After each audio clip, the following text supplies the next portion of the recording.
Hey guys, let me change our. Uh, I gotta turn down the sound real quick. And sorry, it's a Friday night, so I'm bumping. All right, let me turn it down a little bit more. All right, we got Chris in the house and we got Kevin in the house. So Chris, you're the debater guy. Professor will probably pull up. You know how he does it. So yeah, just go ahead and tell us what you thought. It kind of went as I expected it to go. I'm really curious to hear what Kevin has to say. He does exactly these kind of debates on his channel and everything else. It kind of went as I expected. Charles, you do the same thing. You know what this is like. You lay out an opening statement, you give 3 or 4 arguments, and I appreciated the fact that he took an effort to respond to Timothy. I mean, that 2 Timothy 2:12 is like, has to be, you have to see that coming from 10 miles away. And so I'm glad he took the time to respond to that. I don't think his argument was terribly persuasive, but he did respond to it. He completely ignored the other 2 arguments, which is kind of typical. I was really frustrated, and I don't mind telling you this on a live stream, about his insistence on he's just, as you know, he's just wrong on Greek, and it's so frustrating to me because the audience doesn't know better, and I just think that's just something you shouldn't do. I have an ethical problem with that, and so he just doesn't know Greek, and so yeah, and what frustrated me the most is I already went through all the Greek stuff with him in his debate. He had all this time to prepare, correct that stuff, and do the work, and he didn't do anything. Yeah, I mean, he just dances around. I think the biggest thing to come out was it was pretty clear, at least to me. I think my sustained argument turned out to be that he admitted this, I think, in some ways. It's eisegesis. He builds a system and then uses that to ignore what the text actually says, or to explain away the text. So, anyway, that's the last thing I'll say. I'm curious what y'all think. Hey, Kevin. I got confused on the Greek portion. So was it his misunderstanding of the participles? Is that what it was? Yeah. So I'll say something quickly since I said a lot, and then Charles can follow up and clarify his argument. And I'm pretty sure I'm right about this. His argument is that anytime you have a participle in the active voice and it's present tense, that it means continuous or ongoing. And then he adds this theological nuance that it's ongoing so long as the theological system of preterism permits it to be ongoing. And then he has a theological interpretation, and this is important, Evan. He has a theological interpretation of a lexical of a lexical grammatical feature. That's what I'm trying to say. He has a theological interpretation of a grammatical feature, and that's wrong. So what does that mean, Chris? Sorry, I'm really dumb. What do you mean by grammatical feature? So whether or not a word is in the present tense may or may not have theological implications, but we don't. The present tense is not a theological issue. It's a grammatical issue. It has to do with the structure of the word, and any theological implications that come out of the use of the present have to come out of that particular use in that particular context. And so the technical term here is it's action start. So what he's doing, and I'm sure Charles is going to open this up, but he's confusing aspect with action start because it's in the present tense. Therefore, he didn't use this language. He doesn't know it. It's the aspect is present, therefore it's continuous, and he's just wrong. It has to do with action start, and that's a grammatical feature. Technically, it's a discourse feature, and he is using his theology to decide the categories in which that particular present tense should be placed, and that's just wrong. Okay. Yeah. In addition to that, I want to show y'all something. So you could get Wallace's also, but you see the name of this right here, charts for intermediate Greek. This is from Going Deeper. I didn't make this chart. This is from Chart man. This is from a plumber. Yeah, you made up that name for me and that name, but that sound. But yeah, so this is all the syntactical categories, or I think most of them, that are mentioned in their grammar. And you can get Wallace's cheat sheet like this. I actually have it somewhere and things like that. But what Chris did when he went to Dana and Manti is he brought up all those other categories. And then what I liked was when Chris pressed him and said, how do you determine whether something is customary or habitual? And I rejoiced in that because Matheson, who takes intermediate grammar, who takes a minimal approach, that's what Wallace calls it. He says that unless there's a temporal indicator in the passage or something like that indicating it, you shouldn't assume. What would be a habitual. temporal indicator, Charles? A time thing, a temporal. So like until. Yeah. Oh, okay. Yeah. Continuous. Yeah, there. If, like, for example, if you may have the word prasso, because a lot of times, sometimes it can have the idea of practice in the lexical form of the word, then you might have a stronger argument. Prazo? I'm not saying prasso. Prasso. Yeah. That would be a linguistic flag. That's the kind of thing I was asking for. Yeah, I mean, there's a couple others. I've actually, if you go back and watch my video that I did on your channel, it's on my channel too. Thanks, you let me upload it. On John 5:24, I went through all of that. But yeah, I mean, there's a couple things I could. Charles, that's like 3 years ago, man. I don't even remember everything you said on that video. I'd have to rewatch it. Well, here, let's do this. Yeah, why don't I'll you be just real pull up an intermediate Greek grammar real quick, and let's just show what we're talking about. Well, the problem is I don't have all my books uploaded because I had to reset my computer. But yeah, we'll do that. We'll pull Wallace up. And I'm sorry if this is sidetracking. No, it's fine. This is actually important because even though, again, I hate doing Greek, if anybody watches this is, especially this early in the video, they're going to see this is why you can't do what Truth is doing.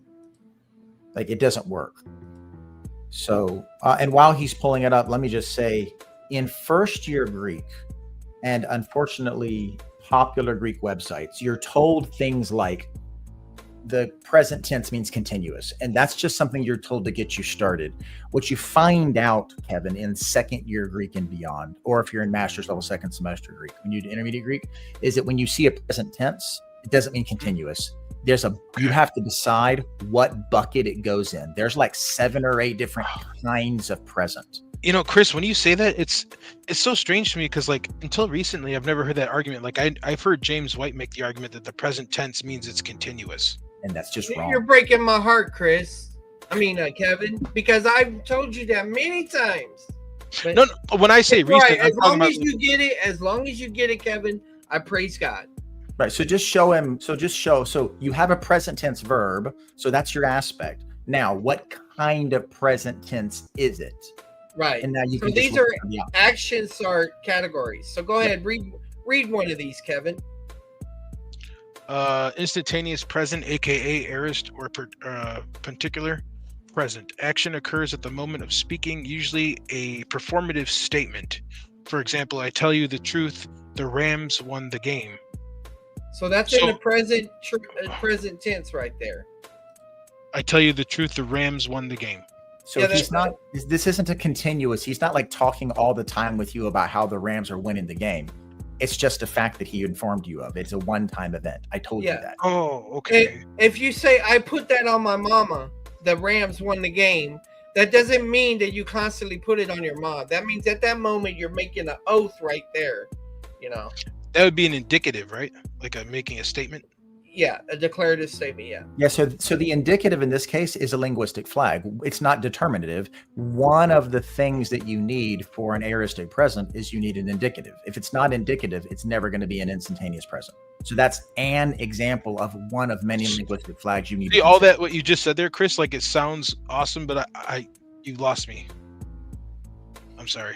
You got to know what mood it's in. If it's not an indicative mood, according to this, then it can't be an instantaneous present. Oh, so wait, so if it is in the indicative mood, then it can't be continuous? Is that the argument? Is that what they're saying? No, we're not there yet. This is talking about first year Greek, you learn about, to simplify things, you learn about dogs and cats, okay? Yep. Right now, we're looking at a particular type of pit bull right now, okay? Okay. And very specific. Yeah, right. Very okay. And so you learn these categories, but you also learn through process of elimination which ones won't fit. Okay, so Wallace makes the claim the instantaneous present only occurs in the indicative. Okay. Okay. All right. Now Before you look at the continue next on, one. Charles, on the debate, I just want to say I thought it was very arrogant of professing preterist, or now he calls himself Truth and Telos. I thought it was very arrogant of him to claim that just all the scholars are wrong. Like that's insane. Yeah. But, Yeah. Well, yeah, I'm glad that I got to get him to say that, because I think that was something the audience needed to hear. people need to know when we're dealing with delusional people. I think Chris Lucas is another delusional person. yeah. I mean, like, listen, I suck with Greek. Like, I barely know the alphabet, okay? But if I'm coming to a conclusion that disagrees with the majority of the scholars, and I think I'm the one that has the problem, I don't understand this type of thinking where I'm coming to a different conclusion than most of the experts, but they must be wrong. Yeah. Wow. Yeah. And wow is the right word. Okay, go ahead, Kevin. Read the next one. All right, you got it, chart man. Broadband presence. No, you skipped one. Oh, my bad. Progressive present. See, I've never even heard of progressive present. I don't even know what that is. But I can take a guess. So progressive. Don't take a guess. Just read the sentence. AKA descriptive present. Okay. At this present time, right now, describes a scene in progress. Narrative literature. Yeah. So, right now, or at that moment, something like that. Oh, so at that moment, Charles is streaming. Yeah. Right now, Charles is streaming. That's a progressive present? Yeah, it's being used in that way. The process of happening. Right. Oh. But the only reason the present is being used is to be descriptive and to bring narrative vividness. We could go into a verbal aspect theory and those issues like that, but I'm just orienting us to Wallace's categories. So I think I showed you this before in the NASB. A quick question, Charles, before you do. What? Does now ancient Greek aside, does modern Greek work this way? Somewhat. Okay. Here's what you got to remember. People that speak Greek, they're not speaking with the same level of intentionality as someone that is writing Greek. That's true. And someone that is speaking under the inspiration of the Holy Spirit. So when people say, oh, well, that don't work for modern Greek, well, here's the problem. There's a difference there. God didn't choose to preserve his word in modern Greek. No. I mean, like the aspect stuff, like the modern Greek works the same way with aspects. Well, right? Here's the issue with it. When you're talking about linguistics, it cuts across. You got general linguistics, if I remember right, that cuts across all languages. So it evaluates all of those things. I have resources that we could go into about that. But I want to show you something. I think I showed you this before. When you're reading the NASB and you see an asterisk, let me go to the Gospels. Let's go to John 1. All right.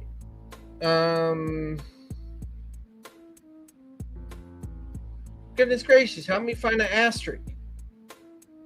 Control F. Yeah, but I don't. Maybe that'll work if I could type. Let me me type an asterisk and see where's the asterisk live at on my keyboard. Where's he at? Oh, number 8. Yeah, number 8. Okay, right there. That worked good. Thanks, Chris. Mm-hmm. Notice right here. He says, "And he said, I am not." That was John the Baptist's response. Well, this is a present tense, but the NASB translates it as said. Almost like a past tense. And the reason being is because look what it says. But Greek authors frequently use the present tense for the sake of heightened vividness, thereby transporting their readers in imagination to the actual scene at the time of occurrence. Right? So that's sort of like what we're talking about here with the progressive present or descriptive present. It's for vividness. Okay? Now look at this one. Kevin? Oh, you want me to read it? Sorry. Yeah. Okay. So, um, iterative present repeatedly. No, your eyes keep skipping. Sorry. Extended from past present. Extending from past. Okay. Describes an action which begun in the past, continues in the present, translates like an English present perfect. Okay. Then So- go ahead. Okay. So if it describes an action which began in the past. So is this where the Calvinists go to like John 3:16 and they say the believing ones? They wouldn't argue that it begins in the past. Oh, okay.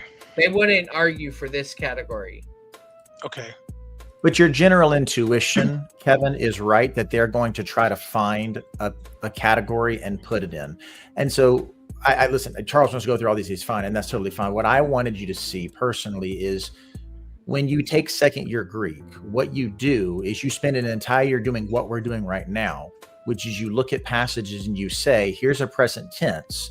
What kind of present tense is it? Here's a past tense. What kind of, or I'm saying tense, you guys know what I mean. Here's an imperfect. Here is a future here. And you have to look at all of them and classify which kind it is. And the mistake that a lot of people will make is they will look and say, well, the theology of the passage is this. I need this particular bucket to match my theology. So they use their theology to put it in customary or gnomic or iterative. And Gotcha. My argument is that's a backwards procedure. You need to look in the text, see which the text indicates is the proper bucket.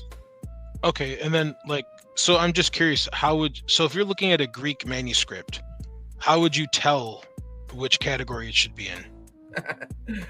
Well, There's the art and the science. And so there's linguistic and there's I keep saying linguistic flags. What I mean by that is there is context is the answer, but to give you a better answer than what I mean by that is you look at the words around it and you say, how is it? First of all, sometimes the word itself indicates, because there are some words that are not continuous, can't be continuous. Died can't be continuous. Like dying is not really a process. It's an event that happened, right? And so sometimes there's a semantic explanation. Sometimes there are temporal words around it. Sometimes the mood tells you. Sometimes it's in a series of other words. And so there's linguistic flags that the author uses to get you a sense, I'm using this word in this way. Okay. And so what you would need to do is look at an example and say, well, why do we think? So for example, and not Charles, maybe you can use John 6:47, hapistuon. I take Charles, I don't know who you take it. I take pistuon as a gnomic present. And I have reasons. So Charles, how do you take? Do you take it as a gnomic? Where we at? John 6:47. Whoever believes in me has everlasting life. The believing one has everlasting life. I take that air sacrifice. Yeah, I think as a promise, yeah, it's gnomic. That's what my thought is. And so you could show Kevin, this is the linguistic flags to make it a gnomic. It's promise oriented. This is a general condition. That's what it means. Therefore, what's the bucket that is a general condition? So it's gnomic. When you say gnomic, you mean tenseless? No, gnomic is that's the name of a bucket. Just like you saw a minute ago, iterative was the name of a bucket. And okay. So gnomic is the name of a bucket. Okay. So what does it mean? Like undecisive or? No, it means it's a general principle, like a proverb almost. It's an axiomatic statement. It's a timeless truth principle. Timeless truth principle. Okay. All right. So, okay, read this right here, Kevin. This is a different grammar. This is Matheson. Oh, okay. There's been much discussion on the phenomenon known as the historical present. That is, the present tense used as narrative to refer to the past time events. This has been explained in various ways. So I just showed you that in the NASB, they translate as a past tense. Okay, go ahead. Based on the belief that tenses of indicative verbs in Greek always include time as part of the meaning. Right, yeah. People like James White do that. Some have suggested that by using the present tense, the author wants to draw readers into the past events, as if they are actually there and seeing the action unfold before their eyes. However, this does not explain why the author sometimes alternates between aorist and present tense in narrative, requiring that readers keep changing their point of reference, first past, now present, then past again. Furthermore, it does not explain why the author selects some events, but not others, to be portrayed with the present tense. This is going to get confusing, isn't it? No, remember a long time ago, remember you said you were a painter or artist and you understood about background and foreground. Remember that? Yeah, I do. I understand that. All right. So the aorist is going to explain is basically used for background, and the present tense is bringing things to the foreground. Okay, go ahead. And that's a consensus, right, amongst Greek scholars, like that understanding. Well, here's the issue with that. Okay. Okay. So, up until the time of A.T. Robinson, I guess you could say, everybody thought Greek was time oriented. Okay. Yeah. Higher criticism had influence on people like Robinson that started shifting everything to Action-Sart. Action-Sart means kind of action. Okay. Action-Sart is mainly defined from the lexical meaning of the word, the dictionary definition, and the context, and then verbal aspect. Okay. I don't understand, Charles. So for how long did people think the tenses were indicating a time period? 1800 years. So for 1800 years, people were reading the Greek wrong. Well, I would say 1700. The first remember this, Bible study was not careful as it is today. It was not. When people want to talk about, the closest to the sources are the Greek fathers and all that. Well, then we got to talk about, what about the Latin? How that affected things, Then we got to talk about what I was saying earlier.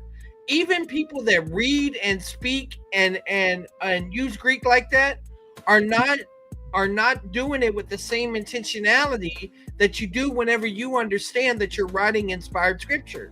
Right. So it's a really interesting exercise, and I did this and I blew my mind. Just pick a passage from the first 4 centuries out of the Greek fathers, and I mean not even the Latin guys. I mean, pick Justin, Justin Martyr. Pick one of the pick Chrysostom. These are guys, and look at how they treat scripture, and what you're going to find is what you and I do, what Charles does on YouTube, the stuff that we do. We get in and study the scripture. They don't do that. They proof text almost everything. And it's frustrating. You go, oh my gosh, these guys weren't exegeting anything. They were proof texting everything. So one of two things. Either you go, we ought to all be proof texting, and I think you have why that's not, or you go, actually, we've learned something. Yeah. We've learned something in the last, to simplify things. Basically, what you have in church history, that a lot of that's mentioned up, is homilies, okay, which are sermons. All right. How many pastors, even back then, they didn't do proper exegesis. They jumped to application. They allegorized things. You can think about your bad preachers today. They did the same thing. Okay. In addition to that, I'm trying to think, what was the other comparison I had in my mind? So you had homilies, and you also had apologetic works. Well, if you could think about Sam Shamoun and his apologetic approach, or some of these other people that play fast with the text just for apologetic reasons, and that's essentially what they were doing in church history. Yep. And those guys had so much pagan baggage, a lot of times, they're coming out of that, and now, okay, they're great, they're professing as a Christian, but they're using pagan arguments to try to appeal to the pagan. Yep. And so that brings in a whole bunch of other mess, So they got away from the Jewish interpretation of things. It wasn't until, believe it or not, studying the Hebrew scriptures really helped with the Renaissance and all that other stuff. Erasmus, of course, but I mean, so here's the thing to understand, Kevin. The church, all right, we have the ability now to study all languages. This is why we could say tongues is not a real language, because it doesn't fit the pattern that we see from other languages. Okay, some people would say. I'm just drawing a comparison here. Continuations don't kill me. But so the point is that we can study across languages and all of these things like this. And I have stuff we could go through to read that. So what I need you to do for me, Kevin, is do you want to know more about that history? Do you want to understand about linguistics? Or do you want to just keep narrowing in on this? Pick your poison or your path. Well, your I don't want to hijack the stream. No, but this is the stream. I mean, all of that sounds interesting to me, honestly. All right, so let's do this. Let's start. Okay. And I'm only going to be here for like another 20 minutes. I gotta go to bed. I gotta get up for work. All right. Well, we'll just give you a taste. Greek verb revisited. If I could make a request, guys, Yeah. if you wouldn't mind, not now, but if you wouldn't mind, keep me in prayer. I've been having problems at work. No. And yeah, Okay. it's been affecting my mood a lot, my mental health. I'd appreciate it. All right. You got somebody in the back. I don't know if you want to let them in. That's your call. I'm just letting you know. Okay. Yeah. Thanks. Let's see who it is. Brandon Irish. No. He's just. If he wants to debate me, he can contact SFT. He's a conditionalist that wants to debate, and that's fine. But we're on to Greek right now, and he's King James only, so he's not going to want to contribute anything in that area anyway. Okay. All right. I hope the reader will forgive the personal flavor of these comments. Let's see.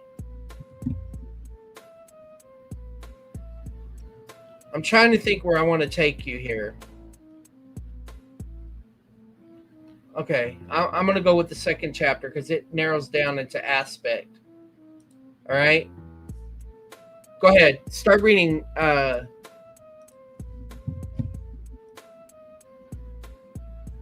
Kevin. I am grateful to Constantine Campbell. No, read this. That's a footnote. Okay. What is aspect? Contrasting definitions in general linguistics and New Testament studies. All right. So go ahead. Introduction. It is common ground among scholars of New Testament Greek that in the nomindicative moods, the so-called tenses do not encode tenses in a narrower sense of location and time, past, present, or future. Right. Do you see what this says? It is common ground. Common. So you asked earlier if this was the consensus. This is the answer to that question. Right. Everyone agrees across the board that time exists in the indicative mood. Okay. I'm sorry. Let me get that straight. Everyone agrees. Yeah. The issue is some of them think that time exists only in the indicative mood, whereas Porter says it doesn't even exist in the indicative mood. Okay. But what they're about, look what it says. This is where the consensus is. When it comes to the non-indicative moods, no one disagrees in this area. Now, this is interesting because a participle has no mood. Really? Okay? No. It's not So a then finite verb. Okay, so when we have participles, don't we usually translate them as like ing words, like walking, going, running, doing? Yeah, but that doesn't mean that it's an indicative. All right. So anyway, keep going. But rather a property termed aspect. Moreover, it is common ground that in the indicative to at least some tenses. What happened? Nothing. Keep reading. That's not a continuation of the sentence I just left off on. Yeah, it is. It is common ground that in the indicative to at least some tenses aspect. Sorry. Whether, as John Loyens noted, it is true. No, look, this is a footnote. Oh, well, This you is read it then. You read it then. You're confusing me. You Okay, go ahead. all You right. read it. Indicative to at least some tenses. Well, I I don't didn't want know to it was read a footnote, bro. I don't want to read too fast. At least some tenses express aspect, whether or not they also express location and time. There is no doubt, therefore, concerning the importance of aspect for understanding the Greek verb. But despite this consensus, there's considerable confusion among New Testament scholars as to what is actually meant by aspect. Although real progress in understanding the subject has been made over the last 30 years or so, not least through the applications and insights from general linguistics, this chapter will argue that the understanding of aspect which has emerged reflects a misunderstanding of the linguistic literature. Recent studies of aspect in the New Testament Greek have taken as their starting point the important doctrinal dissertation of Porter and Fannin, published in 1989 and 1990 respectively. There are significant differences between, and these all came out before Wallace's grammar, approach of Fannin's, and it's unfortunate that the phrase verbal aspect theory has been sometimes used to refer to distinctives of the former, such as the view that Greek tenses do not encode location and time, even in the indicative. But there's considerable agreement between these two scholars as to the essential nature of aspect. See, what some people try to do is they try to say, well, how are you going to quote Greek? None of the Greeks agree. And that's what you were asking about, Kevin. And so this is dealing with that. In particular, both see aspect as a matter of the speaker or author's choice of viewpoint. Remember when we talked about the blimp or the helicopter? Yep. Okay. Of the situation in which the verb relates, although different as to the extent to which the choice is a subjective one. Moreover, both deny that aspect is a temporal category. Do you hear that? So they both deny that it's speaking of temporal things like past, present, or future. Yeah, Fanning and Porter do not see a temporal aspect. Temporal category inside aspect. Then what's the debate? Then it sounds like they agree. Well, just hold on. Okay. Seeing the expression of a situation's temporal structure as at most a secondary effect of the choice of aspect in combination with other elements of a clause in its context. This level of agreement in two independent studies has been described as nothing short of stunning, and probably accounts for the fact, okay, I'm going to make an analogy. So, Kevin, do you know about the Transcontinental Railroad? Yes.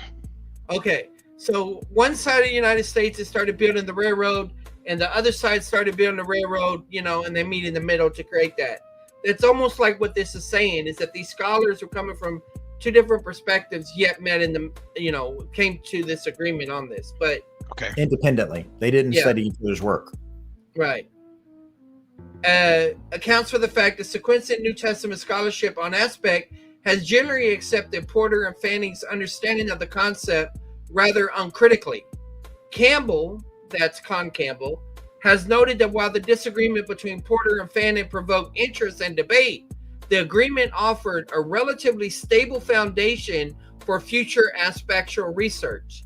He lists aspect as one of the significant issues within Greek verbal aspect studies, concerning which there is a great deal of agreement, and others have made similar comments in recent publications. It is hoped that this present chapter would prompt scholars to re-examine this foundational question. It will be noted below that despite considerable debate within general linguistics as to precisely how aspect should be defined, there is a consensus that it is a temporal concept having to do with the way in which a situation is presented, not in some abstract or spatial sense, but specifically in relation to time. Okay?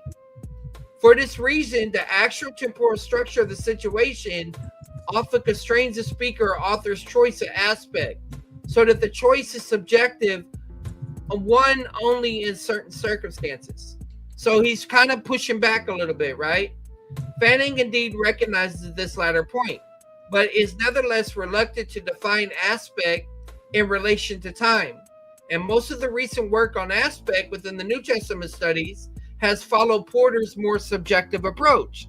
In order to avoid any possible misunderstanding, it is worth stressing that the concern of the present chapter is whether aspect is or is not a temporal concept.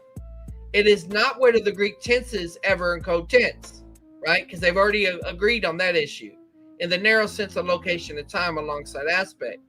Because the second question is one of the major areas of disagreement between Porter and Fannin, it is sometimes supposed that the verbal aspect debate is really a debate about tense, or that aspect and tense are somehow in competition. As Campbell rightly points out, that's not the case. So it's not tense versus aspect. Nevertheless, the questions are related, and some of the same methodological issues arise in relation to both. For example, arguments presented in support of the no tense view often depend on the assumption of the grammatical categories have invariable and incountable semantic meanings. So this form means this and it can't change. So that the existence of a non-past referring imperfect, for example, is evidence that the imperfect is not a past tense.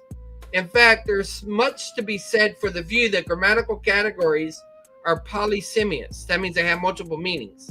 So that there need to be a single core meaning found in every context. Need not be a single core. It will be argued here that the temporal view of aspect is the norm among linguistics and has considerable power to explain aspectual usage in the Greek New Testament. But this should not be interpreted as a claim that there are no idiomatic examples or special cases.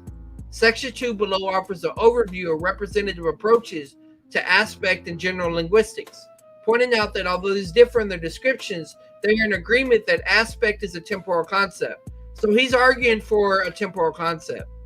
It will be suggested, however, that in some cases, this is obscured by linguists' use of visual and spatial metaphors, so the blimp, other things like that, to describe aspect, which may be a contributing factor in the current confusion within New Testament scholarship. It will be suggested that for this reason, a time relational analysis, to use Klein's term, is preferable. However, such an approach clarifies the different ways in which aspect and Akshasart relate to time. Remember, aspect is imperfective, perfective, and some say stative.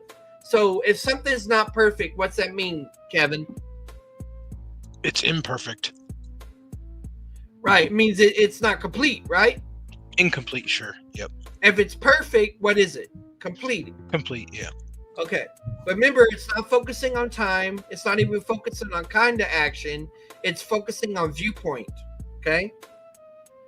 Where Akshasart is supposed to be the kind of action. All those categories that Chris brought up and that I was showing you earlier.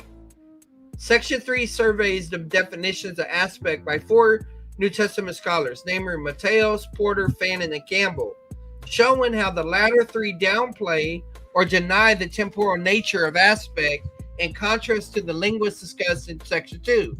Section 4 then demonstrates how a temporal understanding of aspect explains the various effects of aspectual choice in combination with different types of verbs. And Section 5 offers concluding reflections that suggests some desiree for further work in this area. I guess it's related to dissertation. I can't remember how that. What does that mean, Chris? Desiderata. I don't remember, to be honest. Okay. For the sake of simplicity, this chapter finally we get to some simplicity. For the sake of simplicity, this chapter focuses primarily on perfective and imperfect aspects. So to simplify things, the aorist and the present tense, concerning which there is the most consensus among New Testament scholars and on the indicative mood. However, it will be suggested that a time relational approach also offers potentials for explaining the aspect of the perfect and pluperfect tenses, and that of the future tense and the non-indicative moods. All right. Aspect in general linguistics. Still there, Kevin? Yeah, I'm here, Charles. All right. So that was him telling you, look, this is my thesis. Let me give you a little bit of background. Let me give you my position, and let me tell you my approach or methodology of what I'm going to do in this chapter. Yeah, and so I think, so tell me if I'm wrong, Charles, because I might not have followed that exactly, because I've not read this particular text. It sounds like what I'm hearing him argue is he's pointing out that kind of the standard view among grammarians, I'll use that term, is that aspect these days is that aspect has no relation to time. And he's saying that actually he's going to defend a time relational view that actually time is built in to aspect, but it's not, he's okay with that. And he's going to put forward an argument why aspect does not need to be entirely removed from time. So the present can really refer to what in English we call the present tense. Right. Yeah, I read this, but yeah, digesting it, that's a whole nother thing.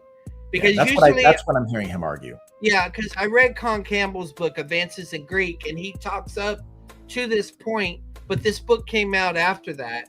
Wait, so this book is arguing that the tenses are showing time? No, it's not talking about tense, it's talking about aspect. But it is saying there is a time relation. And what he's probably arguing for is that it's relative time. It's not, in other words, he's probably arguing that the narrative world is portrayed in such a way to convey meaning. Right.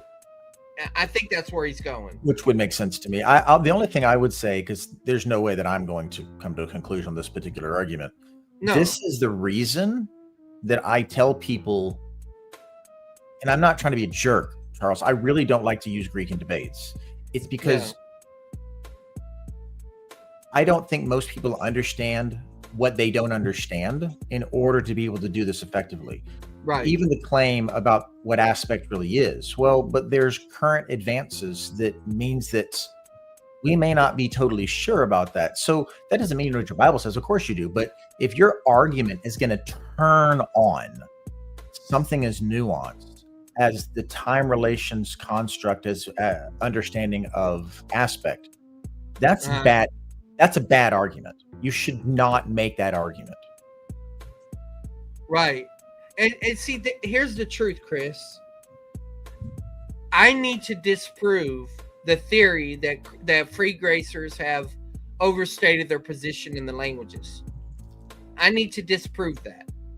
Because right now, I wonder about that, honestly. Well, I think that we have overstated our case in the language. I think it's true, but I think it's not true because of the language, because of the language issues. I think that people have I think that's largely because we come out of Dallas and because of the way that Bob Wilkin and Zane Hodges were language people. And so I think it's kind of like how William Lane Craig in the apologetics world taught everybody the 3-point syllogism, and nobody really uses syllogisms the right way. And it turns out the 3-point syllogism is really not good for critical thinking. And William Lane Craig has took us down a bad direction of apologetics. I think in some ways that Dallas has taken us down a bad road in terms of the overall way that we think about exegesis. Oh, well, I'm going to do this grammatical analysis. And I think that's just that's just not the way to do it. I think it's taken us down the wrong path. Yeah. And so even Stegel, there's a couple others, that I feel like have, they brought in some new stuff, but I'm like, have you read Greek Verb Revisited? Because anyway, I still need to evaluate those things. But here's the thing. Unless I get someone that knows Greek in a debate, I can never push my Greek to the limits. Right. And my issue is that when I'm debating somebody and they make a claim to Greek and I meet them there, it's like, this is not what I want. I want somebody to disprove something, simplify my life. Anyway, I'm ranting. But to the debate tonight, and then we can get back to your chapter. What frustrates me is, and Kevin, you know enough Greek that you just a piece of it that maybe you can clear I'm right or wrong. Maybe I'm wrong. If Telos makes a claim that I just say as I did, that's just wrong. Unless I'm going to spend the next 15 minutes of my debate time explaining to you all the reasons that it's wrong, you don't know. And so you have these two guys who are making competing Greek claims, and you don't know. And what happens is it puts the debate out of reach for the ability to make a conclusion and an informed conclusion. Well, Chris says that the Greek works this way, and Telos says the Greek works that way. I don't know. I'm just going to believe Chris because I like him more because he has more degrees after his name. That's not a good. I think that's a bad way to conduct a debate, because I feel like it leaves people unable to assess the quality of the arguments. Now, y'all tell me if I'm mistaken about that, but that's the way I feel about it. Yeah, I agree. I wouldn't have to use Greek so much if my opponents didn't. It leads it to a place where, a lot of the audience won't be able to follow.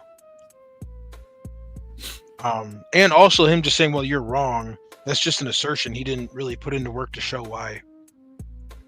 Yeah. Well, I hold him to a higher standard now because he has no excuse. We exchanged emails back and forth. I showed him why he was misunderstanding his chat GPT. He was putting information in there wrong, and none of it helped him. But it is what it is. Hopefully people see that there's just some people that need to either stop debating or go to school or both, Well, I don't know. He said he would never go to seminary. That told me a lot too. Well, he can get the layman's seminary for free. But anyway, aspect and general linguistics. A comprehensive survey of approaches to aspect and general linguistics would be well beyond the possibility of this chapter. Probably he's going to say go to Campbell. Yeah.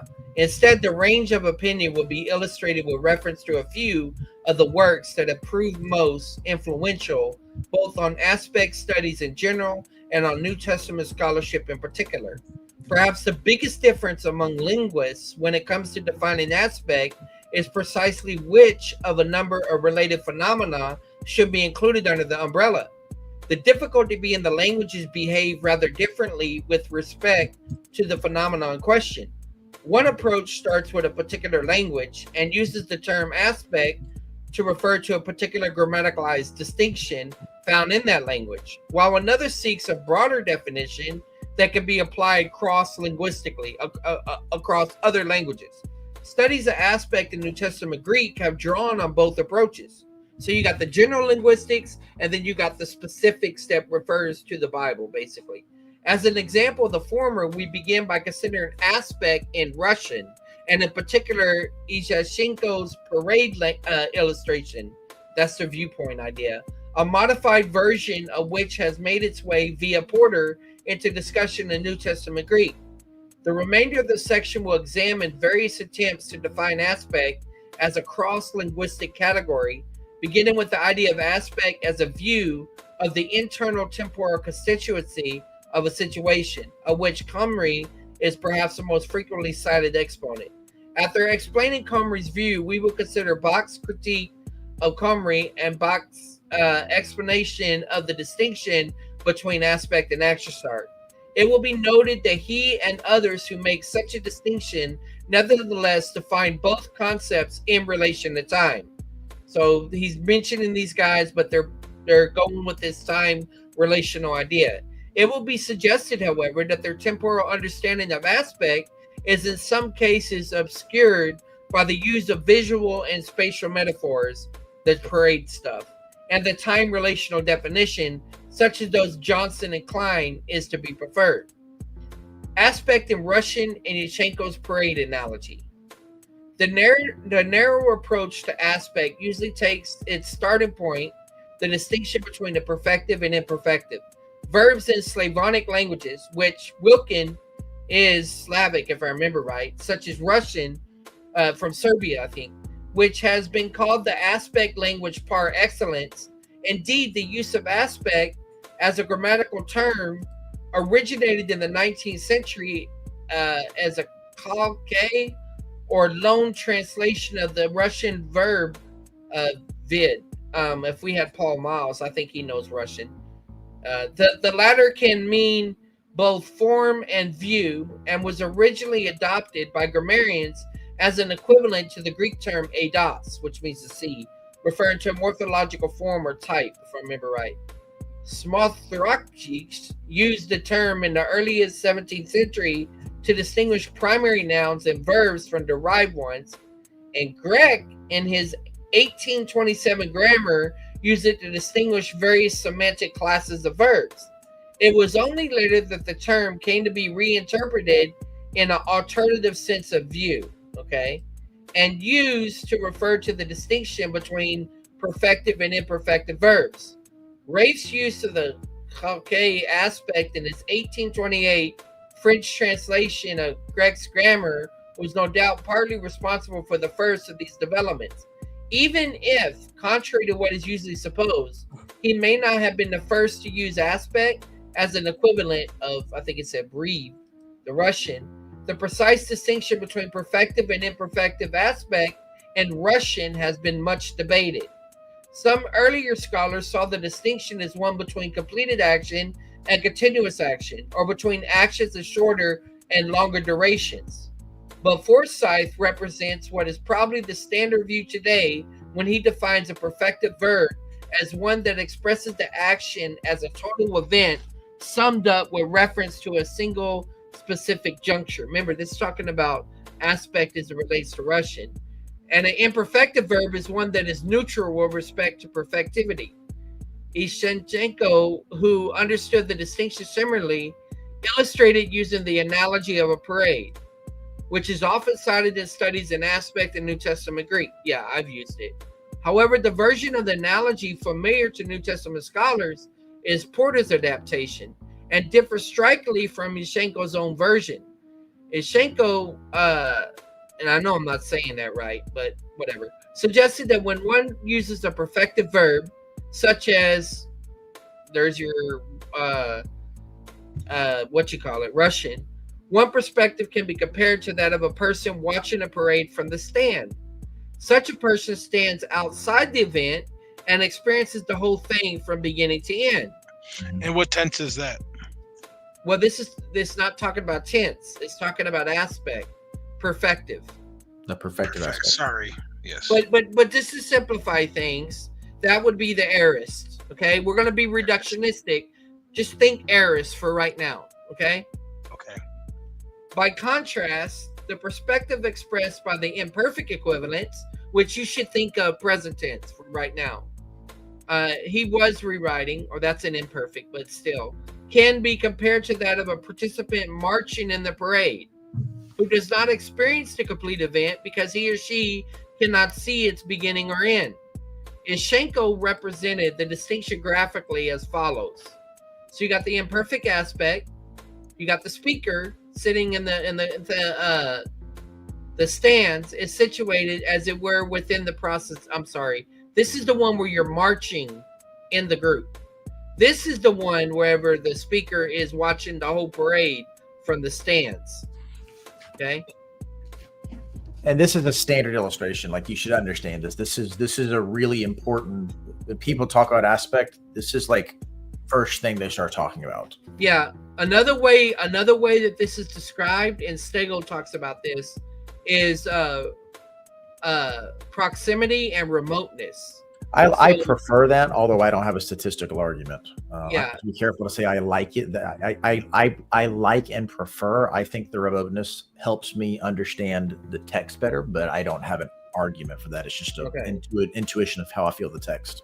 Well, the beautiful thing about remoteness, you could say you're in a remote location that's somewhere far off, or you think about a remote control.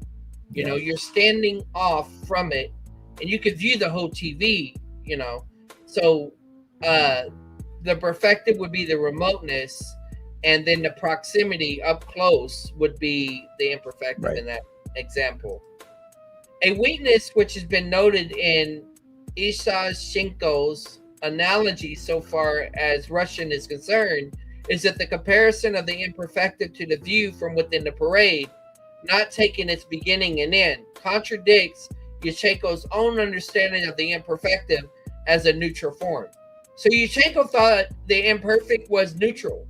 Right, which is not. So they're basically saying, look, you're going to use his parade analogy in a way that Ishchenko didn't use. In other words, the so-called imperfective aspect in Russian can be used when speaking of an entire situation from beginning to end. Although unlike the perfective aspect, it need not. Forceboat notes, for example, that the question, have you read War and Peace, can be phrased using an imperfect verb. All right. Are you reading War and Peace? Probably is what it would say.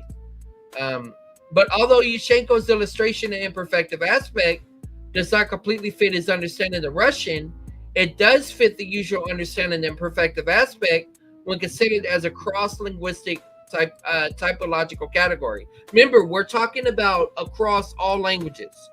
This is general linguistics right now.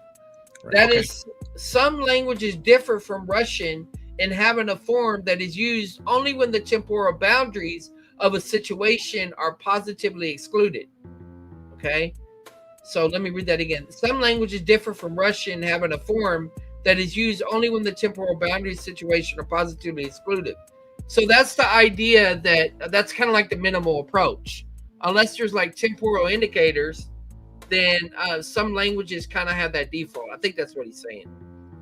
And within general linguistics, the term imperfective is normally used to refer to such a form. It is important to stress, as indeed Yushchenko himself stressed, that his parade analogy is merely an analogy and can be accepted only with certain reservations. The analogy can be understood correctly only in light of Yushchenko's accompanying explanation and examples, which suggests that he sees the totality expressed by the perfective aspect as primarily temporal rather than spatial. Okay, this is his argument. The analogy works because the parade moves through time and space simultaneously. Those observing from the stand see the whole length of the parade, not at once, but over time as it passes by. Okay, so what's the movie wherever you where the guy goes back in time or whatever and can see through the bookcase? The astronaut. Oh, yeah. Interstellar. I think that's what he's arguing here. I think what they're trying to do is they're trying to say that you need to look at aspect as in another dimension, if you will. But let's just see. But Yushchenko's example involves verbs from reading and rewriting, which normally take place in a single location. That's true. The difference between referring to the action to read a book using the perfective and the imperfective is not that the first takes in all of the space occupied by the action, while the second views it in a close-up with only part of the scene visible. Rather, the difference is that the perfective includes the whole time span of the event from beginning to the end. Okay? While the imperfective does not, or does not necessarily be an aspectually neutral. It is true that Yushchenko avoids defining aspect in explicitly temporal terms, and even states that aspects lies outside temporal categories. But this needs to be understood in the context of his rejection of alternative definitions of aspect that identified it with temporal features of the situation itself, such as duration or completion. Right, so let me illustrate that what I'm hearing him say. And so we use English and just pretend that English is an aspectual language when we all know it's not. Okay. So if I were to say I argued with my wife, so that's over? Right. If that's a perfective term, I argued, or if you want to use I have argued with my wife, that's looking at the argument as a completed, done thing, right? And so you can take, there's no temporality in this whatsoever. It's just looking at a completion. Or you can say with what he's saying is when I say I've argued with my wife, I'm thinking about a particular event that had a beginning and a middle and an end. And I have that entire temporal sequence in mind, and I'm looking at it as a totality. Other than that, if I say to you, I was arguing with my wife, well, that's imperfective. It's a process, and I don't have the beginning or the end or one of the two in mind. I'm looking at the process. So it's still temporarily bound in this particular interpretation. So it looks like close up, but what he's saying is it's close up, but it lacks, this is a process that's happening in time, and imperfective means that I'm not looking at the beginning or the end of it. Whereas the perfective aspect is it's a completed, but precisely because it's completed, the argument had an entire That's what he is. That's what I'm hearing him to say is a time bound or a temporal relation to aspect. I think that's what he's getting at. Okay. This is an interpretation of aspect. Okay. Be patient, Kevin, because you're asking for something that nobody else on YouTube has asked me for. So I mean, there's a difference. As I was telling somebody in Discord, there's a difference of reading something for yourself versus being able to articulate it and explain it to others. See, my problem is I get these books or whatever, and I'm sitting here reading it, and I'm going, "What on earth did I just read?" Well, here's the thing. I will put this in ChatGPT later on, and I will say, explain this to me at a 9th grade level, and it will do it, and it will do it wonderfully. Well, Charles, this is also where reading groups help. Sorry? This is also where reading groups help, whether on YouTube or emails and things like that. Okay. Yeah. Well, I gotta start getting ready to wind down, but I'll be listening while I lay down. I gotta get up in the morning. But thanks for having me on, Charles. And even if I miss this, I'll just go rewatch it again later. Yeah. And I hope to speak soon, Chris. Yep, I got to email you back. Not that I'm not going to say on YouTube. I have had some stuff going on, all to the good. Life's going to be okay, but I have had some very, very, very busy things, family-wise. Yeah, no problem. Nothing problematic, just some very busy things, and will be resolved very soon. So, all right. Well, God bless you guys, and I'll talk to you later. Yep. Thanks. Okay. It should also be noted that while Ishashenko approved Dostal's description of aspect as expressing the speaker's attitude to a situation, he stressed that this was not a subjective attitude. For in most cases, the choice of aspect is dictated by the semantic task of the utterance. In Porter's version of the parade analogy, the perspective of the person watching from the stand represents not perfective aspect as it does for Ishenko, but imperfective aspect, while perfective aspect is represented by the view from the helicopter, taking in the whole parade at once. This perhaps reflects Porter's move away from a temporal understanding of aspect, since the aspects are now represented by what can be seen of the parade at a particular moment, not when it's seen over the course of time. So basically, the Russian argument used time and space as an analogy, but Porter done it in such a way where he basically tried to say that you see it from one point, you can see everything. And you know, I first heard this from Calvinism. Aesthetic, but I like Porter. Again, I don't have a statistical argument. I like Porter's framing better. Okay. But I could be wrong. All right. The fact that the view from the stand has been used to illustrate both perfective aspect by Ishashenko and imperfective aspect by Porter is perhaps an indication that the analogy is rather less helpful than it appears at first sight. I don't think that's a fair critique, but okay. Okay. But I mean, just because someone was using it historically in one way, you know, the issue is, was Porter right to use it in his way? Right, exactly. Plumry and aspects as views of internal temporal constituency.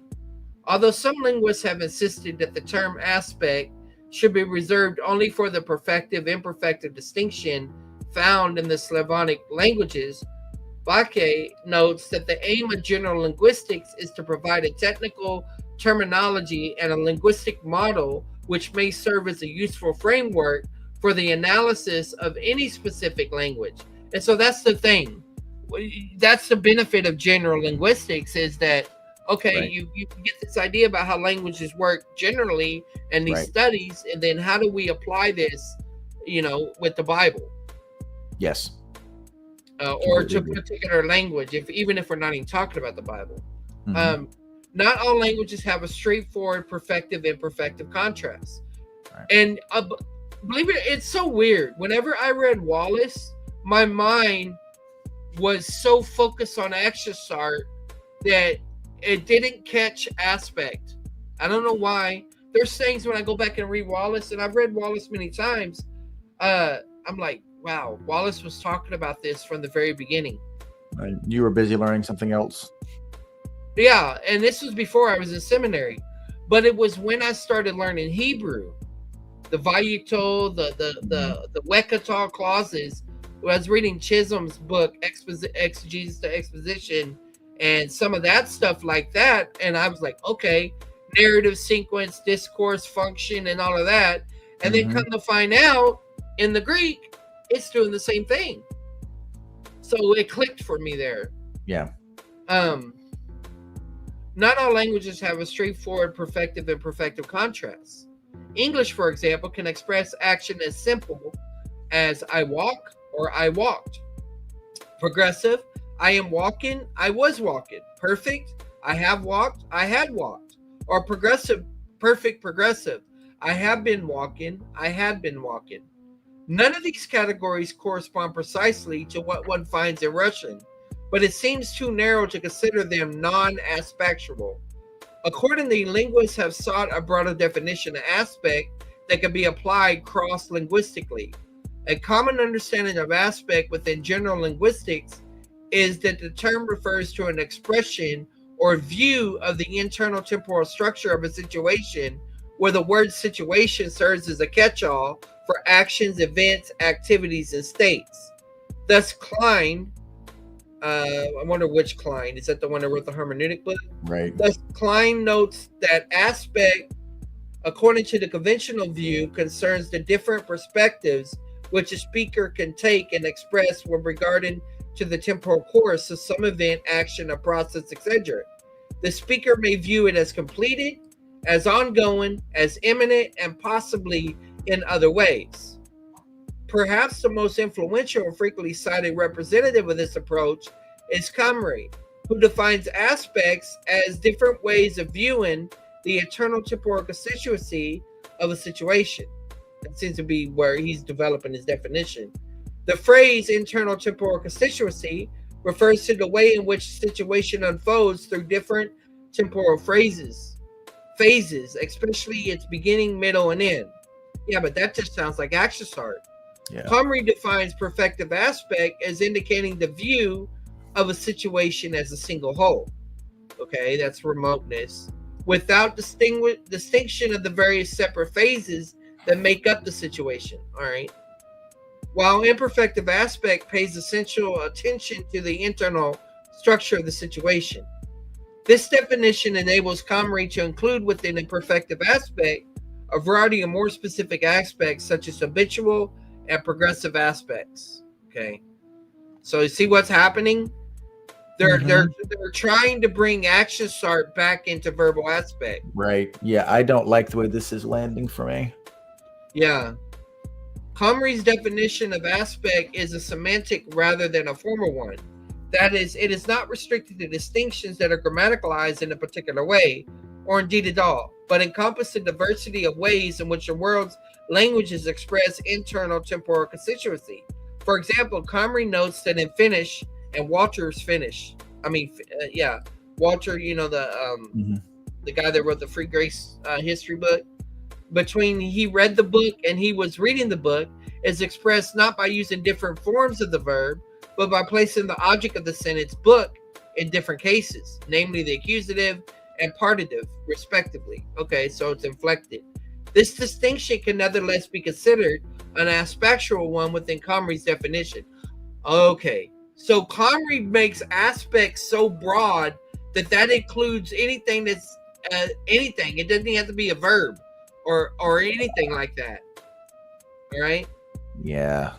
As an information about temporal constituency expressed lexically, though was one choice of vocabulary. Yeah, I don't like that. It is important to note that Comrie does not identify aspect with internal temporal constituency, but with a view of internal temporal constituency. The view thing I can understand because literature portrays, with the actual events are not preserved.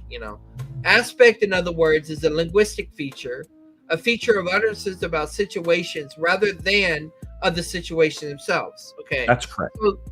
So that's like them saying the where someone would say the indicative is the mood of reality. No, actually, it's the portrayal of reality because you have lies told in the indicative. Sure. Well, it's the aspect of the verb. It's not the aspect of the action described by the verb. Okay. That's the way I'm thinking about it. Okay. But there Like, is a so you go have. ahead. Let me just work this out. So you have. Yes. I'm running. I'm like, forget the English. I'm running. I'm on a 2-mile run, right? So the reality of the reality that's happening out there in the real world is I'm on a 2-mile run. That's the situation. Mm-hmm. I choose to describe that. Now, my verbal explanation of that, I have to put into words to describe the action, right? Uh-huh. So the action itself in the moment that it's happening is an ongoing process. Well, I can choose to describe that process. My description of it, my words which describe it, may or may not describe it as a process. And that just depends on how I'm thinking about the process, right? Yes. So I could describe it imperfectively. When I'm running, I listen to music, or when I ran, I listened to music, or you can come up with examples, but it's the way that I choose to present the action. So to me, aspect is about the verbal. It's about the linguistic feature. It's not in the ontology of the action being described. Yeah, and that's why I've liked Con Campbell's idea of viewpoint, in that sense. But I'm open to change my mind about this clearly, but there's a connection between the two. The objective nature of a situation constrains the utterances one may fittingly make about it. Someone who regularly played in the school football team could refer to their situation. They're kind of tracking with you here, Chris. Using either of the sentences. I played football for my school, or I used to play football for my school. There you go. The two differ not in the internal temporal consistency of the situation they describe, but in the way they view the internal temporal consistency. The first simply views the situation as a whole. I played football.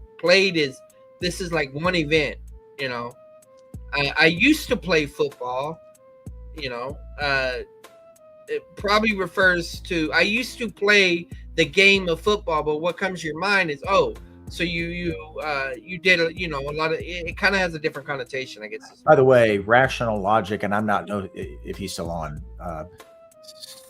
Got less than minutes ago, talk about John 3:16. This kind of stuff you're looking at right now, I think, is relevant to his worry, and you can address the believing ones versus believed ones different ways.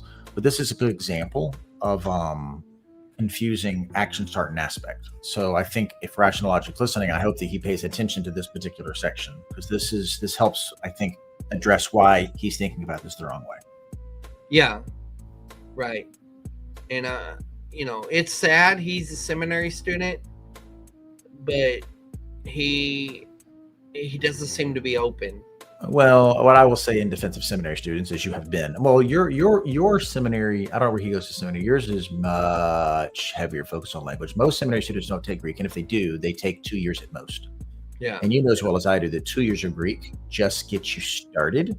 And frankly, most people just do what they can to pass Greek and then forget it.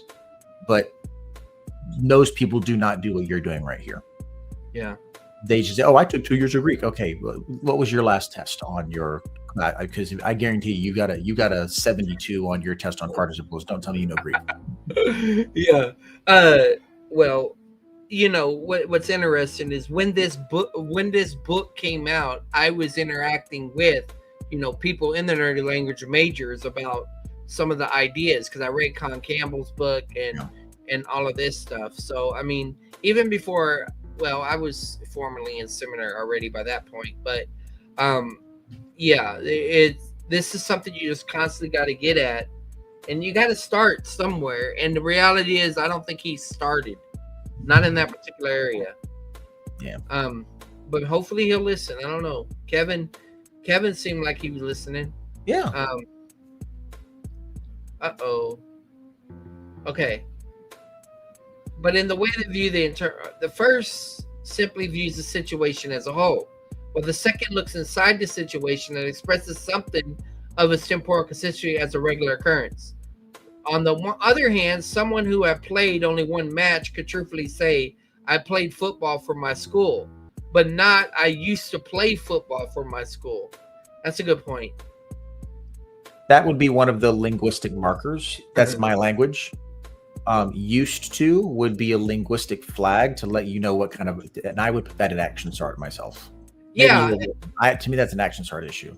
Well, yeah, and the other thing that I'm looking at, I'm just looking at this as English. I used to play. I'm like, okay, well, this is an infinitive, and it looks like a complementary infinitive. So the way that it's said, I think, is an indicator too. The structure, at least in this example. No, exactly. The structure helps you indicate because the structure is a linguistic marker. Right. Yes. I used to play football for my school. Similarly, the sentence, the light flashed. And see, I've read other parts of this book because I read it in seminary. You have what is called procedural character. And so there's ways that you map out like binary actions on and off, or like flashing what that's like. They're running everything through the chart. It's so funny people refute the chart, and this book's full of charts. But anyway, that's for the future. The light flash could refer to either a single flash or a sequence of flashes. But the sentence, the light was flashing, see the imperfect, it can mean it's still going on, or there's a vividness. It makes you picture it, would normally suit only the second scenario. The reason is that a single flash is usually conceived of as a momentary or punctual event, which therefore lacks internal temporal consistency, having no middle phase. Okay, so this term internal temporal consistency is like past, present, future, as if you were like in the parade. Okay, like the actual analogy. I think that's how he's using it. And so because it can have a particular event, but it doesn't have a middle phase. It doesn't have a present phase, if you will. The idea of an aspect as a view or perspective is similar to that reflected in Shenko's parade illustration. Okay, so he's going after Con Campbell right now, and goes back to the 19th century reinterpretation of the term noted above. Whether this metaphor is in fact a helpful one will be questioned below, but it's important to stress that when Comrie and others explain aspect as a view, they're speaking of a view of the temporal structure of a situation. Like Ishchenko, Comrie describes perfective and imperfective aspect using the language of exterior and interior viewpoint, respectively. But these terms refer to positions. Yeah. But these terms refer to positions relative to the temporal course of the situation from the beginning to end. The imperfective aspect pays attention to the internal temporal structure of the situation, whereas the perfective does not, as it were, look inside the temporal structure. So aspect, like tense, has to do with time. That's what he's claiming. But it has to do with... I don't think that's right. I think he's just confusing. I don't think that's right. Yeah, I don't think it's right either. But I still have to evaluate it, which is unfortunate. But so aspect like tense has to do with time, but it has to do with how the situation relates to time rather than when. You see that? But see, that's just, it seems like we're right back to kind of action. Yeah. See, I think here's my very high level evaluation, and this is high level. I could be wrong. That's my caveat.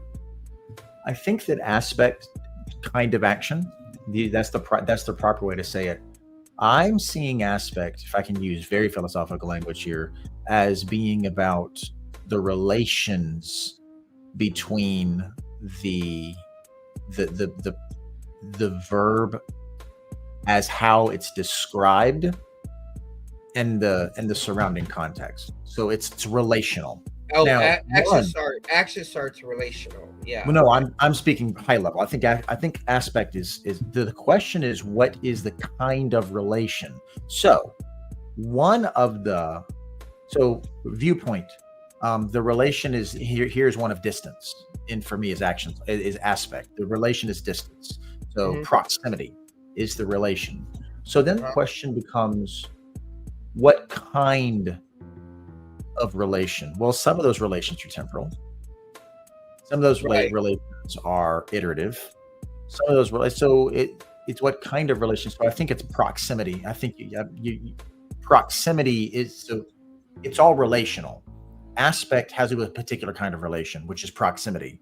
And then the specific kinds of relation are actions art. I think that's the way I want to say it. Okay. Yeah, and all right. I think that's good, because we're using metaphors of space and time. So when you're talking about distance or proximity, that deals with distance, but the viewpoint comes from the fact that if you're standing off, or where are you in relation to that? So I like the idea of first saying, okay, what is the relationship of this verb to the clause? Number one, is there an internal relationship within the verb that is innate within that form? Mm-hmm. In other words, does the present tense and the imperfect encode imperfective aspect by its form itself? And then based on certain contextual elements, mm-hmm. does that ever become more nuanced in the relationship? Right. I mean, I tend to now, my first thought when I'm evaluating something is like, okay, is this imperfective or perfective?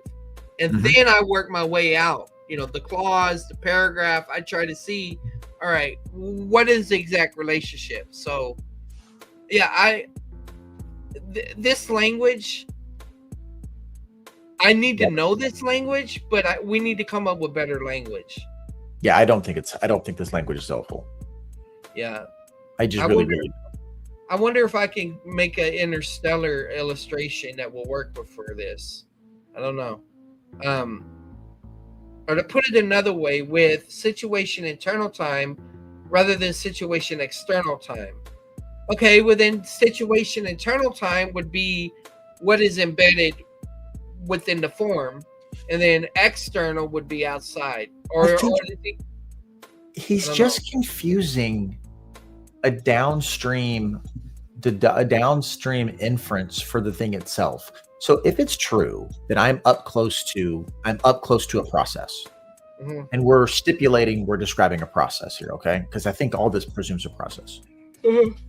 If I'm up close to a process and the process is passing in front of me, that's going to look like, because in virtue of my closeness, that's going to look like something happening now. The nowness, the change is happening precisely because I'm so close, right? Mm-hmm. If I step far back, I can see the beginning and the end. It's not obvious anymore. But that's a function of the proximity. It's not definitional to the proximity. And he seems to take situation internal, situation external. It's not temporal. It's precisely because I'm internal. If you're internal to a process, it's going to look temporal. If you're external to a process, it's going to look atemporal. Okay, so it's sort of like if you were in a two-dimensional world, everything would look flat. But if you're in three-dimensional, it'll look like how we see it now. Yeah. And then going out. Yeah. I think dimensional might be a better word to use. Mm-hmm. Yeah, I don't know. Maybe that's what I might try to develop that. I don't know.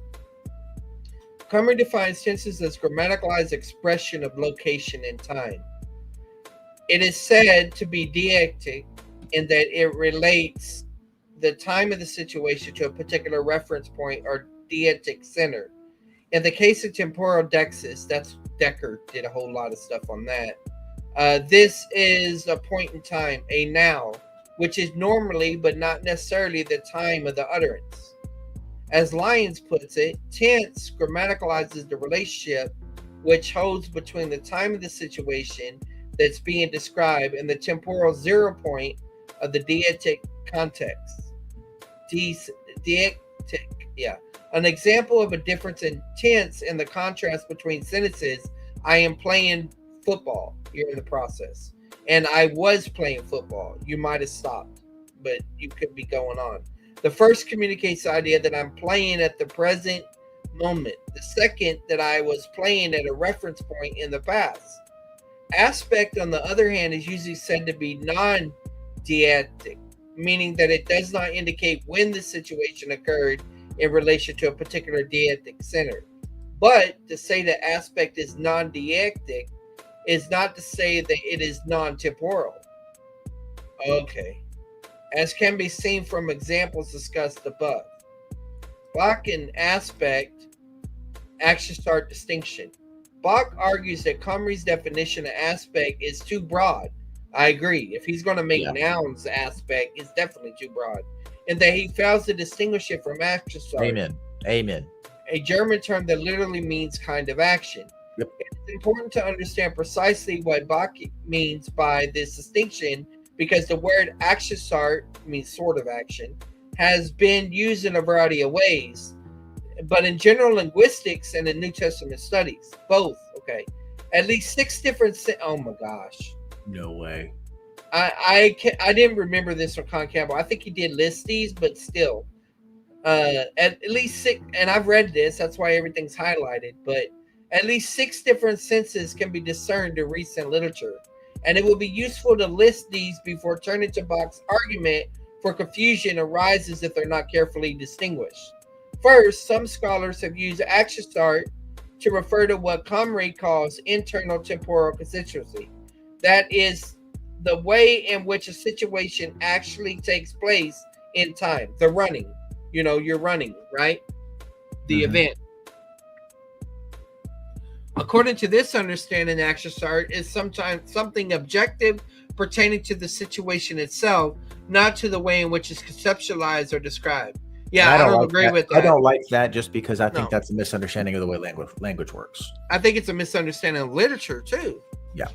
A second way that some, including Bacche, have used to determine which reference to one's psychological conception of a situation.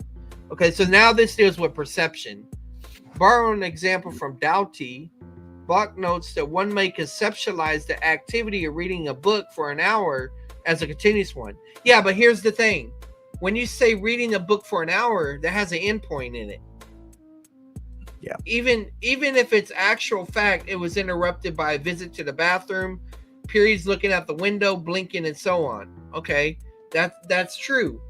I mean, think about that. Man, I've been studying for an hour. And somebody said, "Did you go to the bathroom? Did you get a cup of coffee?" Well, then you weren't really studying for an hour.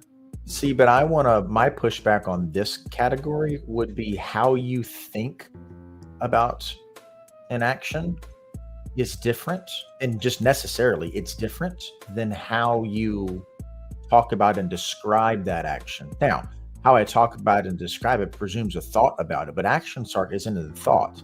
Aktionsart is a linguistic feature. Aktionsart is not a psychological feature. Okay, so all right. Now here's the issue with this. Another thing that comes in, it deals with intentionality.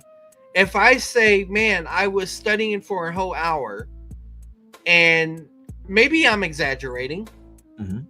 Maybe I'm not focusing on the fact that I went to the bathroom and all of that. But if I said, "We're going to study for an hour," that's a different idea than just, say, "Man, I was studying for an hour," or because you're basically indicating to a person that this is the plan. So there's other things like that involved. And so what I would say, again, to use my preferred framework here, is how you choose to present that depends on your intention. So I have an intention to give you a plan, or I have an intention to hyperbolically describe how exhausted I am. And so the language that I use, how I describe my intention, depends on the intention, if I'm careful. Right. But the description is downstream from and dependent on, but distinct from the psychological, or the description is downstream and downstream from, contingent on the psychological intention. So I don't think it's a good idea to root Aktionsart in the psyche. I think it's in the word. Yeah, and I've heard bad things about Speech Act. I still consider it and evaluate it and use it as a tool. But that this does deal with Speech Act theory as well. I'll take your word for it. I know nothing about Speech Act. But you're not going to get through all 6 if we stop too much. Right, all right. Since Akshasar is a matter of one's conception of a situation, Bhake describes it not as objective, but as quasi-objective. Okay, so I guess that's why they're saying psychological. So one of them is objective. This one is quasi-objective. All right, I can work with that. A third approach understands Akshasar as a property, not of situations themselves, nor conceptions of situations, but of sentences, or more precisely, clauses about them. Okay? In this sense, I don't like it about clauses. I want it to be about verbs, but go ahead. Yeah. In this case, the term refers to what is expressed of the situation's internal temporal constituency through the various components of the clause. Okay, I like this one so far. Including the choice of verbal aspect and the semantics of the verbal lexicon. Okay, this is Wallace's category. In fact, he even says it right here. Thus, Wallace explains Akshasar as an aspect in combination with lexical, grammar, and contextual features, which I said earlier. This understanding of Akshasar is close to Comrie's understanding of aspect. Okay. A fourth understanding sees Akshasar as a property, not of complete clauses, but of the verbal lexeme together with its arguments. Okay. Now, this idea about arguments, it's still, I've heard, when you're talking about arguments, like it could be clauses, propositions. Yeah. So I'm not sure exactly what they mean, unless what they're doing is they're taking it to the discourse level. Well, what does footnote 72 say? Smith refers to the combination of the verb with its arguments as the verb constellation. Yeah, I'm familiar with that. So basically, it's finding the verb and all the stuff, all what I've been calling consistently the linguistic flags, all the indicators for how the verb is being used. Yeah. The main verb, the subject with it, direct object, all that stuff. I'm personally partial to this view so far, although I see value in Wallace's. Arguments being those elements of a clause, such as subjects and objects, that's what it said, which have a close semantic relationship to the predicate, and which must be involved because of the very nature of the relation of activity named by the predicate. According to this approach, this deals with a concept later on this book talks about. It's called effectiveness, because there's better ways to evaluate voice now.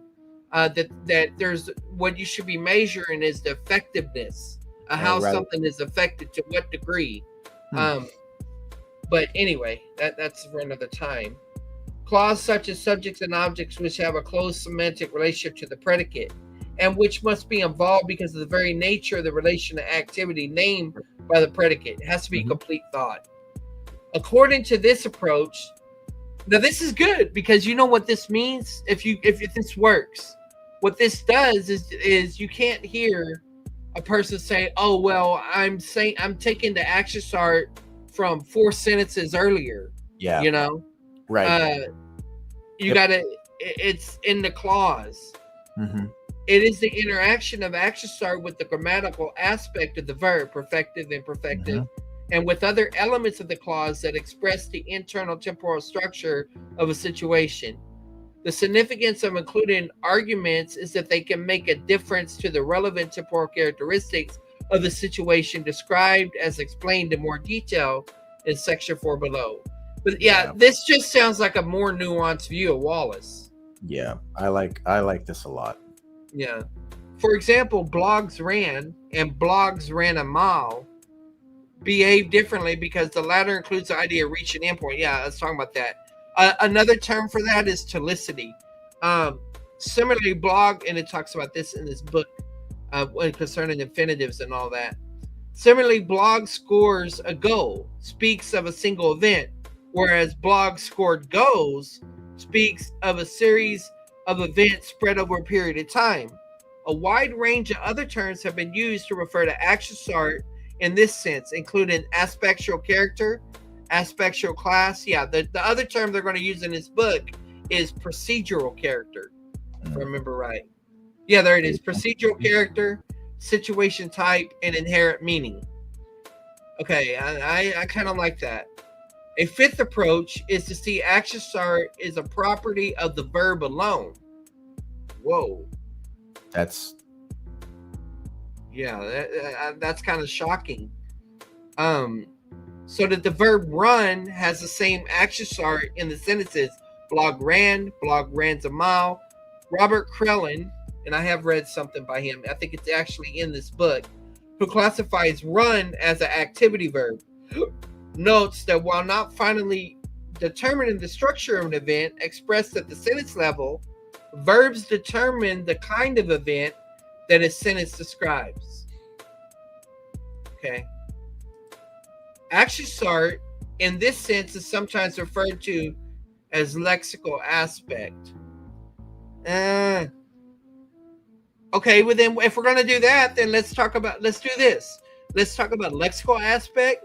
Let's talk about verbal aspect.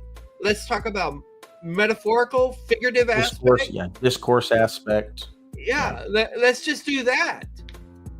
Yeah. Get rid of the aspect theory in that sense. And if you want to do it that way. Although the latter term is also used for action art in the fourth sense, and no offense to these scholars, we're trying to do our best to work through here. But I mean, they're way smarter than us. Philip argues that it is strictly appropriate only when just verbs take as lexical items are at stake. Only when just verbs. 6. Within Slavonic linguistics, the term has been used to refer to the temporal characteristics of a particular class of verbs, also known as procedurals. Okay. But I just don't think that all aspect is necessarily temporal. I think that there are temporal pieces of action art. I think there are temporal action arts, but not all action arts are temporal. So if we reduce it to only temporal, I think we have a problem. Yeah.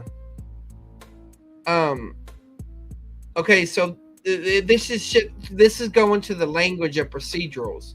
These are verbs derived from other verbs through the addition of prefixes or suffixes and indicate how the action develops or proceeds in particular circumstances. In Russian, for example, the prefix za can be added to certain imperfective verbs to generate a perfective verb referring to the beginning of the relevant action. The word cry, but the procedural means burst into tears. As noted above, like an aggressive in Greek. Yeah, or I'm thinking of like in Hebrew, the different stems, like the intensive stems and stuff like that. Right. As noted above, Bacche understands action art in the second of these senses as one's conception of the temporal course of a situation. Wrong.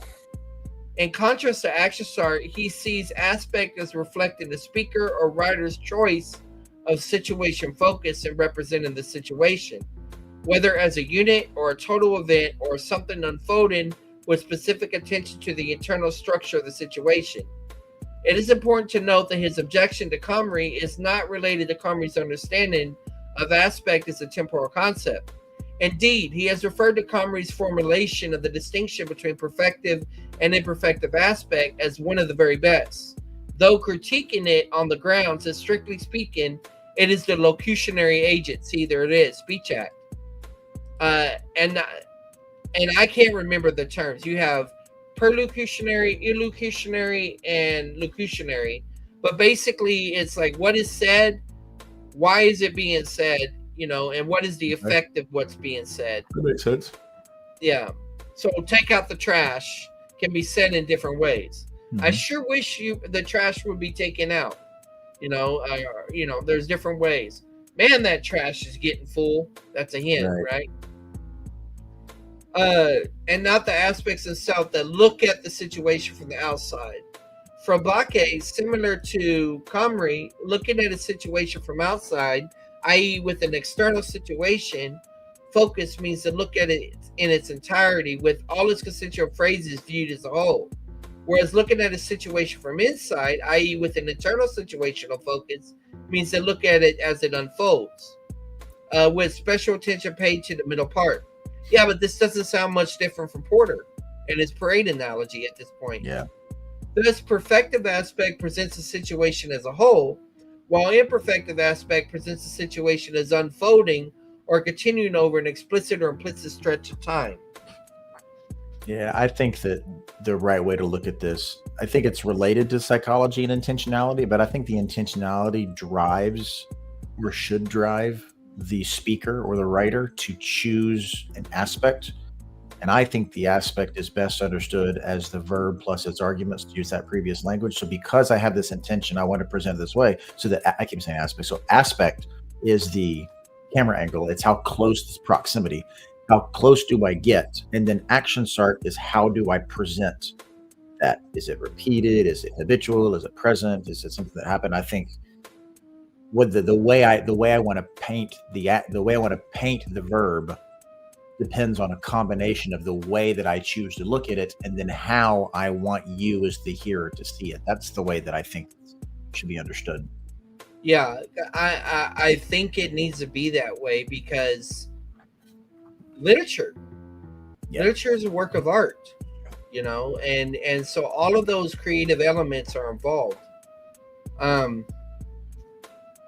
The reference in these descriptions to constituent phases and unfolding or continuing over time should leave no doubt that Bacche, like Comrie, relates aspect to time, because that's what he's trying to point out. Bacche also recognized that there's a telling evidence, both syntactic and semantic, against the optional nature of aspectual choice. For what's the term? It's a choice. I can't remember. It's a cliche that I don't remember. It's Porter, or it basically deals with discourse analysis too. Is that basically whenever you choose to use something that's not the default form of the word or whatever. I can't remember what it is right now. I'm a little tired.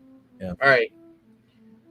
For example, the logical incompatibility of the perfective aspect with reference to a process or activity in a progress at a time of speaking is usually considered a central theorem in discussion on aspect. So they're saying, can the perfective aspect, the completed idea, to simplify things, can it ever actually reflect the process? The situation in which there is a generally free choice are those which are distant from the concrete present, either temporally or modally, and which are conceived of an objectively durative. There's your continuous, atelic, which means there's no go mentioned, and non-stative.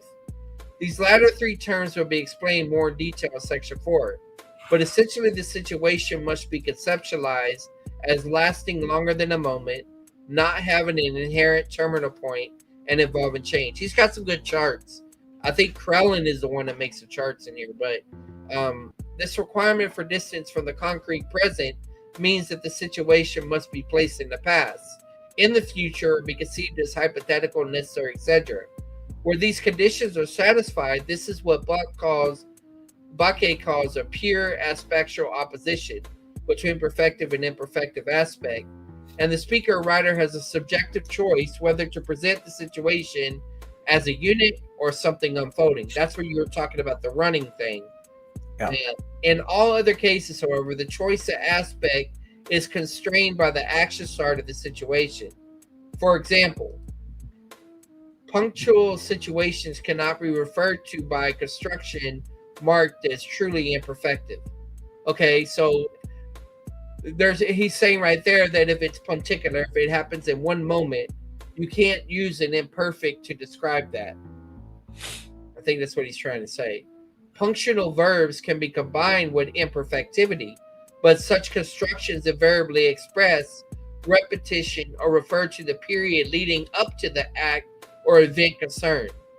As discussed in section 4.4 below, whether what is expressed in such a case is repetition or a run-up would depend on the semantics of the verb in question. The sentence, "the light was flashing," is of the first type.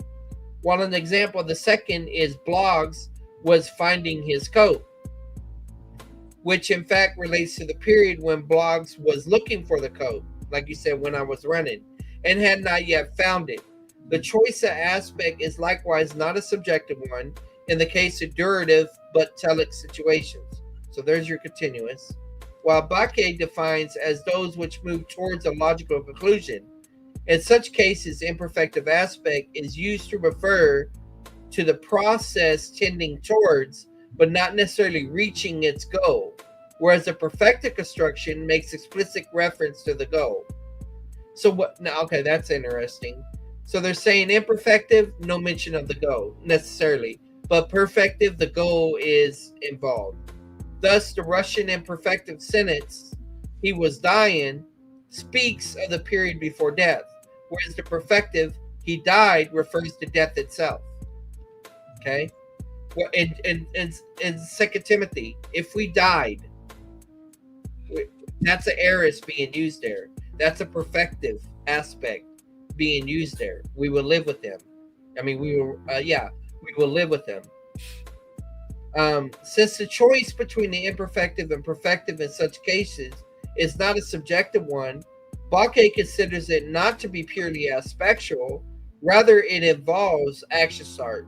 And Bakke uses the term aspectual functions, well, that's kind of like what we were saying, to refer to the use of the imperfective and perfective in such cases. Yet for Bakke, the true nature of aspect is displayed in cases where there's a subjective choice between perfective and imperfective, and for the reason he describes aspect as quasi-subjective. Nevertheless, it is only quasi-subjective because in many cases there is no such subjective choice. Okay, so basically whenever a writer chooses to write, he's using live options. If there was no live option at that time, in other words, no use of the language in that way, then he can't choose to describe it in any other way. Mm-hmm. Unless he makes something up. So that's kind of like what it's talking about here. Bakke is surely right to note that there's a distinction between cases where aspectual choice is constrained by objective or quasi-objective factors, and those where the choice is more subjective. Yet it may be observed that his argument that only the latter display pure aspect is circular, since it's based at an a priori assumption that aspect is subjective category. Yep. Yeah. Okay. Smith makes a distinction between viewpoint aspect and situation aspect. All right. We should just stick with viewpoint aspect and leave everything else alone. This is similar to Bakke's distinction between aspect and Akshasart. As with Comrie and Bakke, when he speaks of viewpoint, she's referring to a temporal perspective. I don't. Okay. Yeah. The main semantic difference among aspectual viewpoints is in how much of a situation they make visible. Perfective viewpoints focus the situation in its entirety, including endpoints. So there's the remoteness idea. Imperfective viewpoints focus on intervals that exclude endpoints. That's fine. I'm happy with that. Yeah. Comrie, that doesn't make it temporal. That just means that it doesn't make it essentially temporal. It just means that temporality might flow from the way you're choosing to describe it. Yeah. And you think about that, that's what makes the present tense able to be gnomic. Yes, exactly. Well said. Comrie, Buck, and Smith are not atypical in defining aspect in terms of temporal phrases or intervals. There's widespread agreement on this in the linguistic literature. Marion Johnson and the time relational approach. Within general linguistics, therefore, definitions of perfective and imperfective aspect in terms of external and internal viewpoint are metaphorical, expressing a distinction in the relationship of the verb of time. We should just say relationships, Yep. Yeah, why are you privileging the temporal relation? That doesn't make any sense to me. Why are you picking that one out?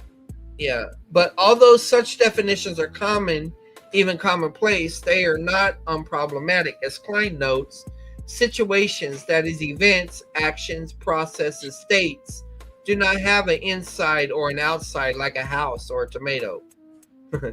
Since the characteristic is purely metaphorical. Yeah, but I mean, let's just use Interstellar. Interstellar, you're in another dimension and you're seeing into that. And you're seeing a different time in a different space. Anyway, since the characterization is purely metaphorical, it is far from being clear. My guess is some Greek grammarian has probably used Interstellar. I have to look it up. Characteristically, it is accompanied by spatial and other circumlocutions, such as, don't know that, the process as a whole is in the speaker's field of vision, as if the process was a matchbox or the Eiffel Tower. Here, Klein notes Izhenko's parade illustration as particularly vivid formulation. If one must use the language of view, then aspect is in fact more to do with what is in view, whether the entire course of a situation, perfective aspect, or a phase excluding endpoints, imperfective aspect, then the position or viewpoint one views it from. But the language of viewing is itself problematic because the speaker or writer does not use language to view situations, but rather to speak about them. Oh, come on. Yeah, I don't like understand. it. That feels like a pedantic point. Yeah, well, I mean, whenever you write a book, right? If you're writing a narrative, the writer is speaking about things, but he wants you to picture the action. Yeah. You know? To be sure, yeah, I do think.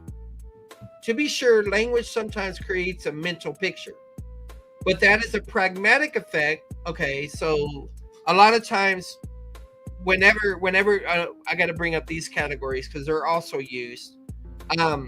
So one argument is that when you're talking about verbal aspect, that's semantic, and when you're talking about action art, that's pragmatics.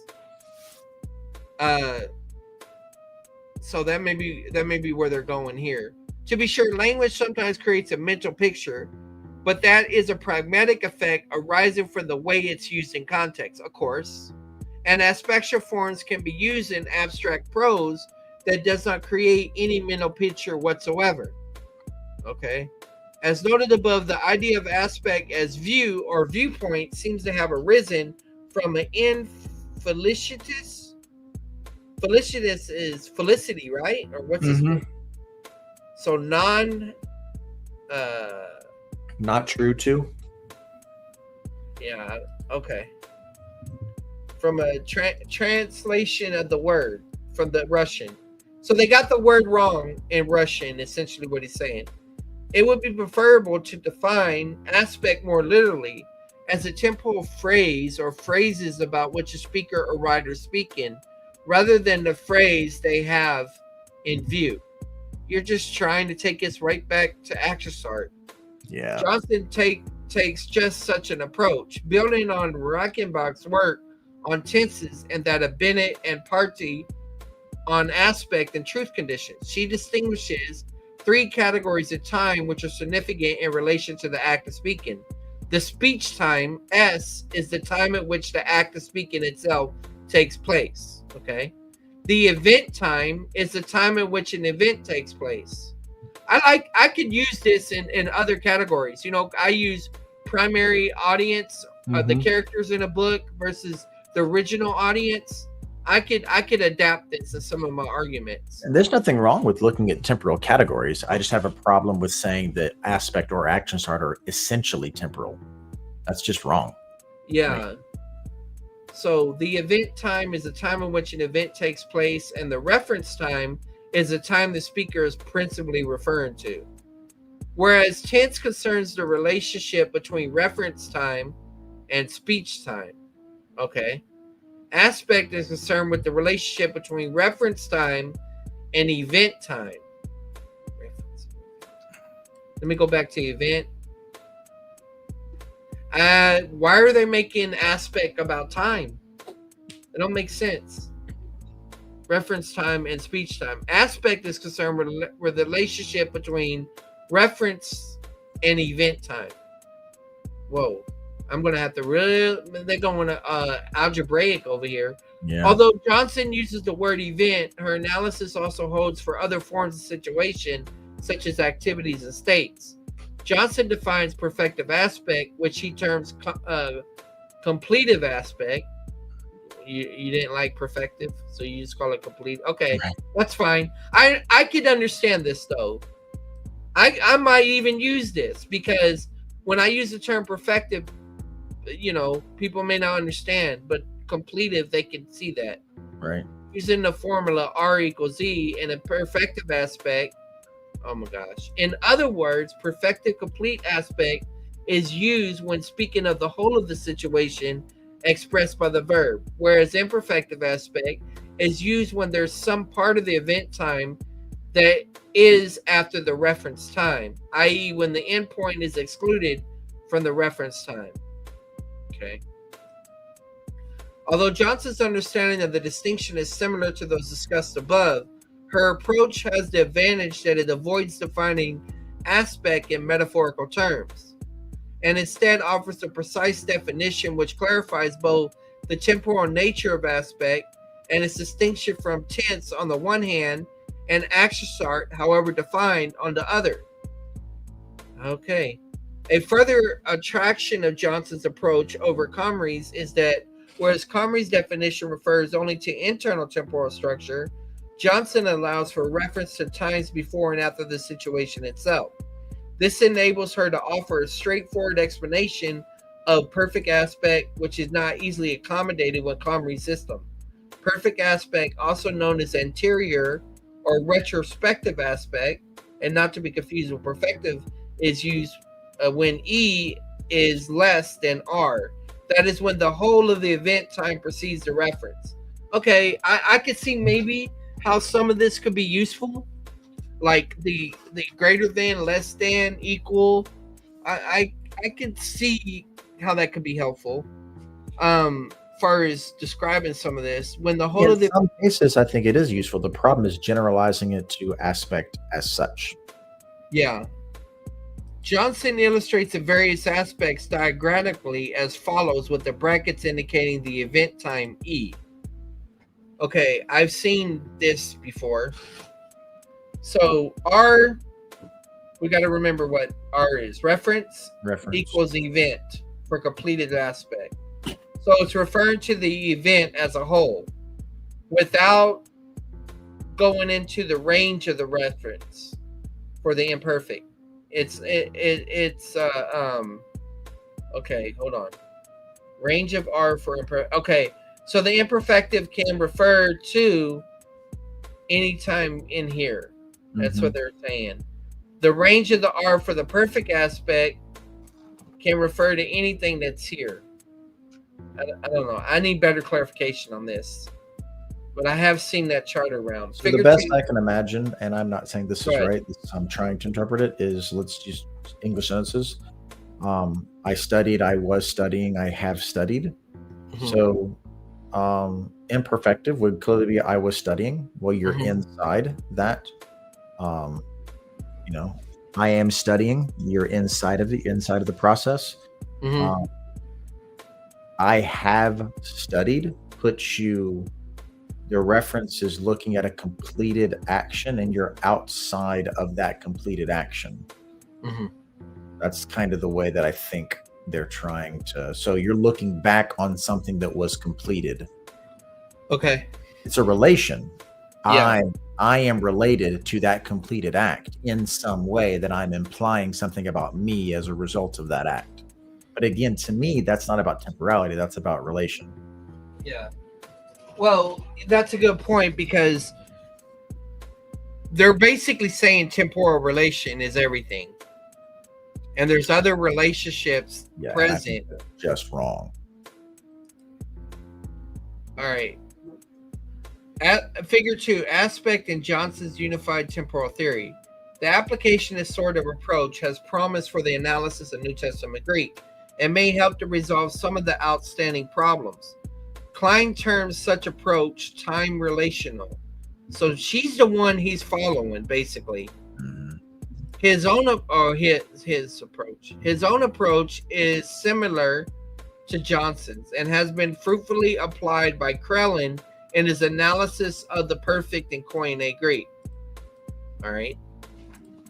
Although Johnson distinguishes only three aspects, it would clearly also be possible to define posterior or perspective aspect in a similar way, namely, result is less than the event. That is, reference, not result. The reference time precedes the event time.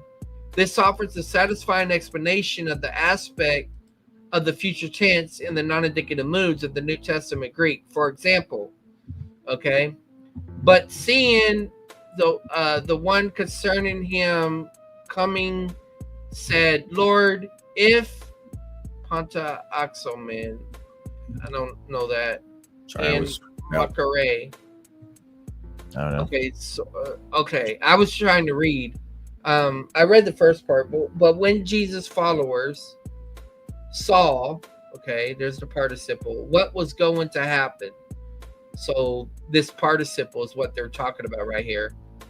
They said, Lord, should we strike with the swords? But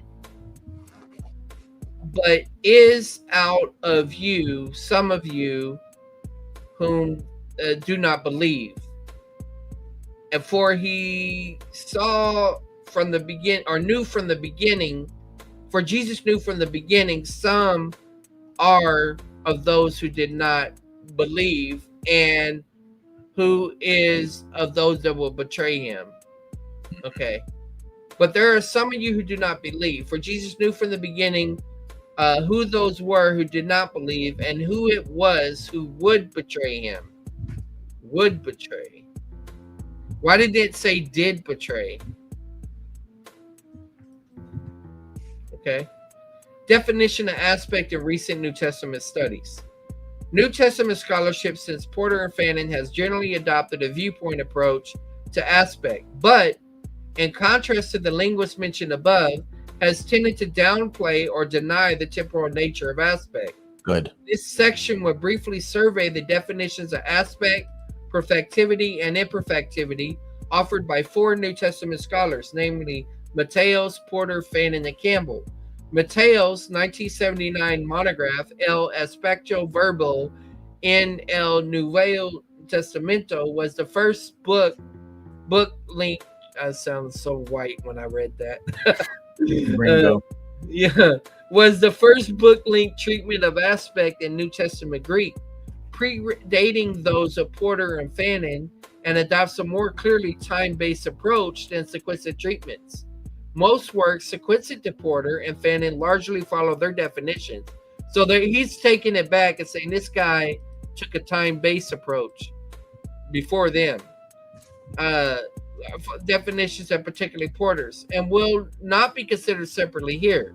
However, Campbell's view merits attention because he departs from Porter and Fannin on a number of points, and because in addition to two monographs, he has written a short introduction to aspect, which will provide many students first orientation to the subject. Mateos assumes a broad definition of aspect similar to that used by Comrie, and sees the aspect expressed by verbal form and context as dependent on three factors, which he terms, okay, I'm familiar with these categories: lexematic, morphomatic, and syntactomatic. So lexeme, morpheme, and syntax. Aspect. Lexematic aspect essentially refers to action start in the fifth sense mentioned in section 2.3. Okay. Just the verb. Morphomatic aspect refers to the aspect of the verbal form, perfective and perfective. Yeah, that was in the inherent idea. And syntactomatic aspect refers to the aspectual information conveyed by the various syntactomatic relationships in which a verb occurs, such as now I do like this. I mean, I don't know if we have to use those types of words, but I do like this because this is talking about the very thing you professing on. Right. Is the auxiliaries try, begin, stop, the arguments, throw a stone, throw stones, and adverbs like frequently. Correct. Exactly. Mateo sees the heiress as having punctual aspect. Whoa. Nope. They're going to chop him up. Do you take the view that the heiress is kind of like an unmarked aspect, and then you let the action start do all the work from there? So let me think. Okay, so yeah, in a way, I mean, that is one way to look at it. However, I'm thinking of it more in terms of like the discourse. Now, I've kind of gotten to the idea that it's like backgrounding, or given the main line of the narrative, and then the present tense is brought forward. But I've been influenced because Stagg wrote, that paper, The Abused Heiress, and then Matheson wrote the paper, The Abused Present Tense. And so, I mean, but still, regardless, seeing the heiress as particular, that's a serious problem. Nobody should be making that argument. But this is what's so ironic. When James White, MacArthur, they all did it. Yep. They all did it. And that's the whole argument behind the present tense, and the heiress. And that's why you mentioned all the times those heiress tense mentioned. Now, I will tell you this, Chris. I was in a stream once live. I think it was on Praise I Am's. And I went through a lot of those heiress tenses that Stegall mentioned. Mm-hmm. And Professor was in the stream, and we were working through them. And he was coming up with arguments for why he didn't think those rules held. Now, I didn't have the time to evaluate everything. But I feel like that he gets some things right, but he won't sit still and study and learn. He'd rather just jump from one stream to another or do things like that instead of actually sitting down and doing the hard work. But anyway, Mateo sees the heiress as having punctual aspect, not meaning that it represents the situation as momentary. Okay, well, at least he didn't do that. But that it presents the situation single whole. Oh, that's fine. Not a problem. So that's remoteness, without regard to its duration. This is essentially the widely accepted totality understanding. So like a constative heiress. If we were talking about action start. Totality understanding the perfective aspect discussed above. He sees the present stem as ordinarily, except in the present and future indicative, expressing durative aspect, whether iterative or habitual. You see how he's reading that in there? Yeah.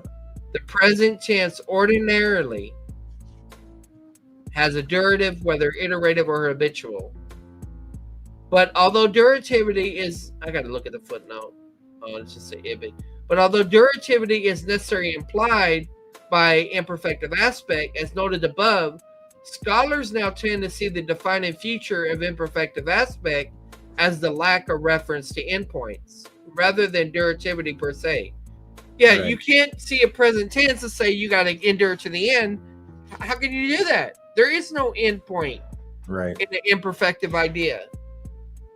Mateo's analysis of the relationship between lexematic and morphomatic aspect, i.e. procedural character and verbal aspect, reflects the sort of interactive approach discussed in section 4 below. Accordingly, he first divides lexemes into different classes and then examines the effect of the various verb forms on them. Okay? Although Mateo's work is now somewhat dated and lacking in detailed analysis, Porter and Pitts assess his contribution to the study of aspect in New Testament Greek somewhat unfairly when they describe it as only a significant forerunner and a form of action start theory that goes back to the 19th century. Porter defines aspect as a synthetic semantic category.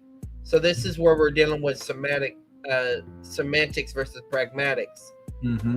Realized in the form of verbs, used of meaningful opposition in a network of tense systems to grammaticalize the author's reasoned subjective choice of conception over a process. All right, let's take that one at a time. Okay, synthetic semantic category. Realized in the form of verbs. Use of a meaningful opposition in a network of tense systems. So, in other words, whenever you choose to use an aspect, you're doing it in a context where you had competed options and you decided to select this particular one out of all the others. And you're grammaticalizing the author's reasoned subjective choice. In other words, you have an idea and you're choosing to use the tools of grammar to get your idea across. Right. Perfective aspect expresses the conception of an action as complete and an undifferentiated process. And imperfective aspect, a conception of the action as being in progress. In other words, its internal structure as seen as unfolding. I don't like the process language, but Right. again, I prefer proximity language, but okay. Yeah. The words process and progress and unfolding in these definitions might seem at first to point toward an understanding of at least an imperfective aspect as having to do with temporal structure. But it's striking that the word temporal does not appear in any of these definitions. Instead of Comrie's phrase internal temporal structure, Porter refers simply to internal structure. And likewise, Porter speaks of constituency rather than temporal constituency. This appears deliberate, for Porter states that aspect is not properly speaking a temporal category. Although like tense and attitude, it is concerned with processes which occur in time. However, in denying that aspect is temporal, he appears not merely to exclude external or deictic time, i.e. tense, for he critiques Hackett, Comrie, and Morehouse for defining aspect in terms of temporal distribution or constituency, claiming that Comrie's attempt to correlate aspect with situation internal time and tense with situation external time runs contrary to his view of aspect as non-deictic and shifts to a view of aspect as Akshasart. Yeah, that's what I was saying. You're just taking it back to Akshasart. So I'm with Porter right now.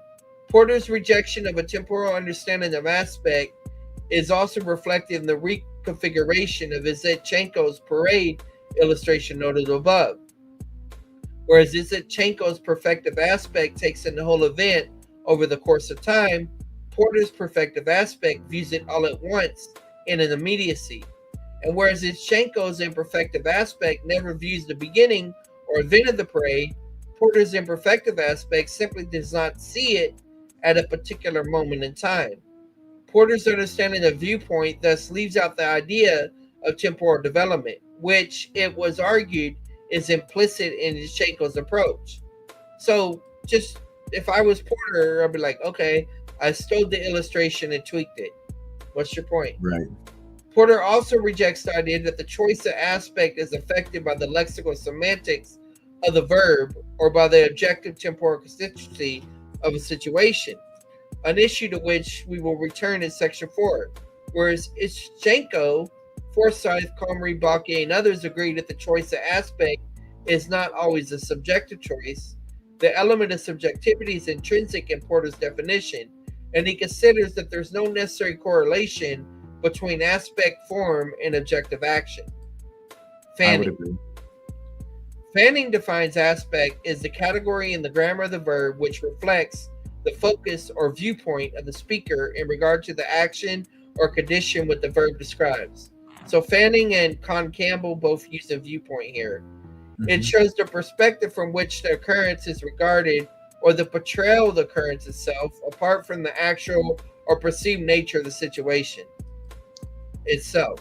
The aorist perfective aspect presents an occurrence in summary viewed as a whole form from the outside without regard for the internal makeup of the occurrence, while the present imperfective aspect reflects an internal viewpoint concerning the occurrence which focuses on its development or progress and sees the occurrence in regard to its internal makeup without beginning or end in view. The phrase, apart from the actual perceived nature of the situation itself, gives the impression that Fanning, like Porter, regards aspect as essentially subjective, although he admits that fully subjective choices are not common. Like Porter, Fanning describes aspect using the language of viewpoint and perspective, and is reluctant to describe aspect in temporal forms. Okay, so we got Fannin, Porter, and Campbell in agreement on viewpoint. Yep. So that I think that's good. Yep. And reluctant to describe aspect temporal terms, although he seems more ambivalent than Porter on this point. Oh, and another thing I want to bring up, notice that general linguistics seems to be the area where there's more differentiation in the languages rather than the linguistics applied to the biblical Greek. Right. So that may be one of the issues there. And which would make sense because different languages operate different ways. Yeah, and Con Campbell talks about some of that in his Advances of Greek. Like Porter, he describes the imperfective using apparently temporal categories, namely development, progress, beginning, and end. Moreover, in the very first sentence of Fannin's introduction, he appears to approve Hockett's definition of verbal aspect as concerned with events, temporal distribution, or contour, a definition what Porter explicitly rejects.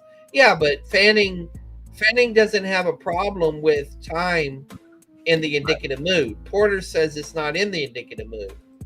But once again, participles are not in there, they don't have a mood, So that's one thing. Yet Fannin's own definition does not use the word temporal. Similarly to Porter, he refers to internal makeup rather than Comrie's internal temporal consistency.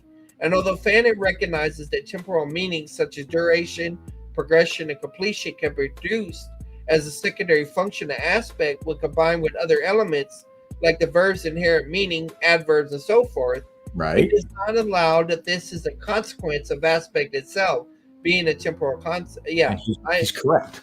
Yeah, and that's why it might be better to talk about semantics as the verbal aspect and pragmatics as everything around. Like Porter, it seems that Fanning wants to say more than simply that aspect is non-deictic. For example, he criticizes Johnson's view discussed above for giving too much emphasis to the temporal relation of the event to the reference point. According to Fannin, the relationship between the action and the reference point from which it is viewed is not primarily a chronological one, even though it can produce that effect. Mm-hmm. If the relationship must be pictured in any dimension, look at that. Yes. But when you think about it, dimension is just another word for spatial, so I don't know if it'll work. But if you talk about dimension as like 2D, 3D, so on, it might work. A spatial one fits better since the distinction is one of proximity versus distance. Yep, he's right. It is not obvious. I think I'm gonna sign Fanning's contract. Yeah. It is not obvious what Fanning means by picturing the relationship in a spatial dimension. He states that in order to view the action from within and ignore the initial and final limits, the vantage point must be near. An internal perspective, on the other hand, viewing the whole action from beginning to end without focus on the internal makeup of the action, most naturally fits a remote or distance perspective. Fanning, I hope Stegel read this, but so far, the way Stegel explains things, he's using all this, so that's good. Fanning cites Bakke in support of the view that perfective aspect requires distance, whether temporal or modal. However, Bakke does not argue that imperfective aspect requires proximity. His point is rather that it is only when there's distance that there could be subjective choice between perfective and imperfective aspect. You were talking about that earlier. How did you say that? I don't remember. We've talked a lot. Okay. I'll come back. And maybe in the future. Fanning is certainly correct that aspect is not primarily concerned with the sequence of events. Although this is less true of the perfect and perspective aspects than of the perfective and imperfective.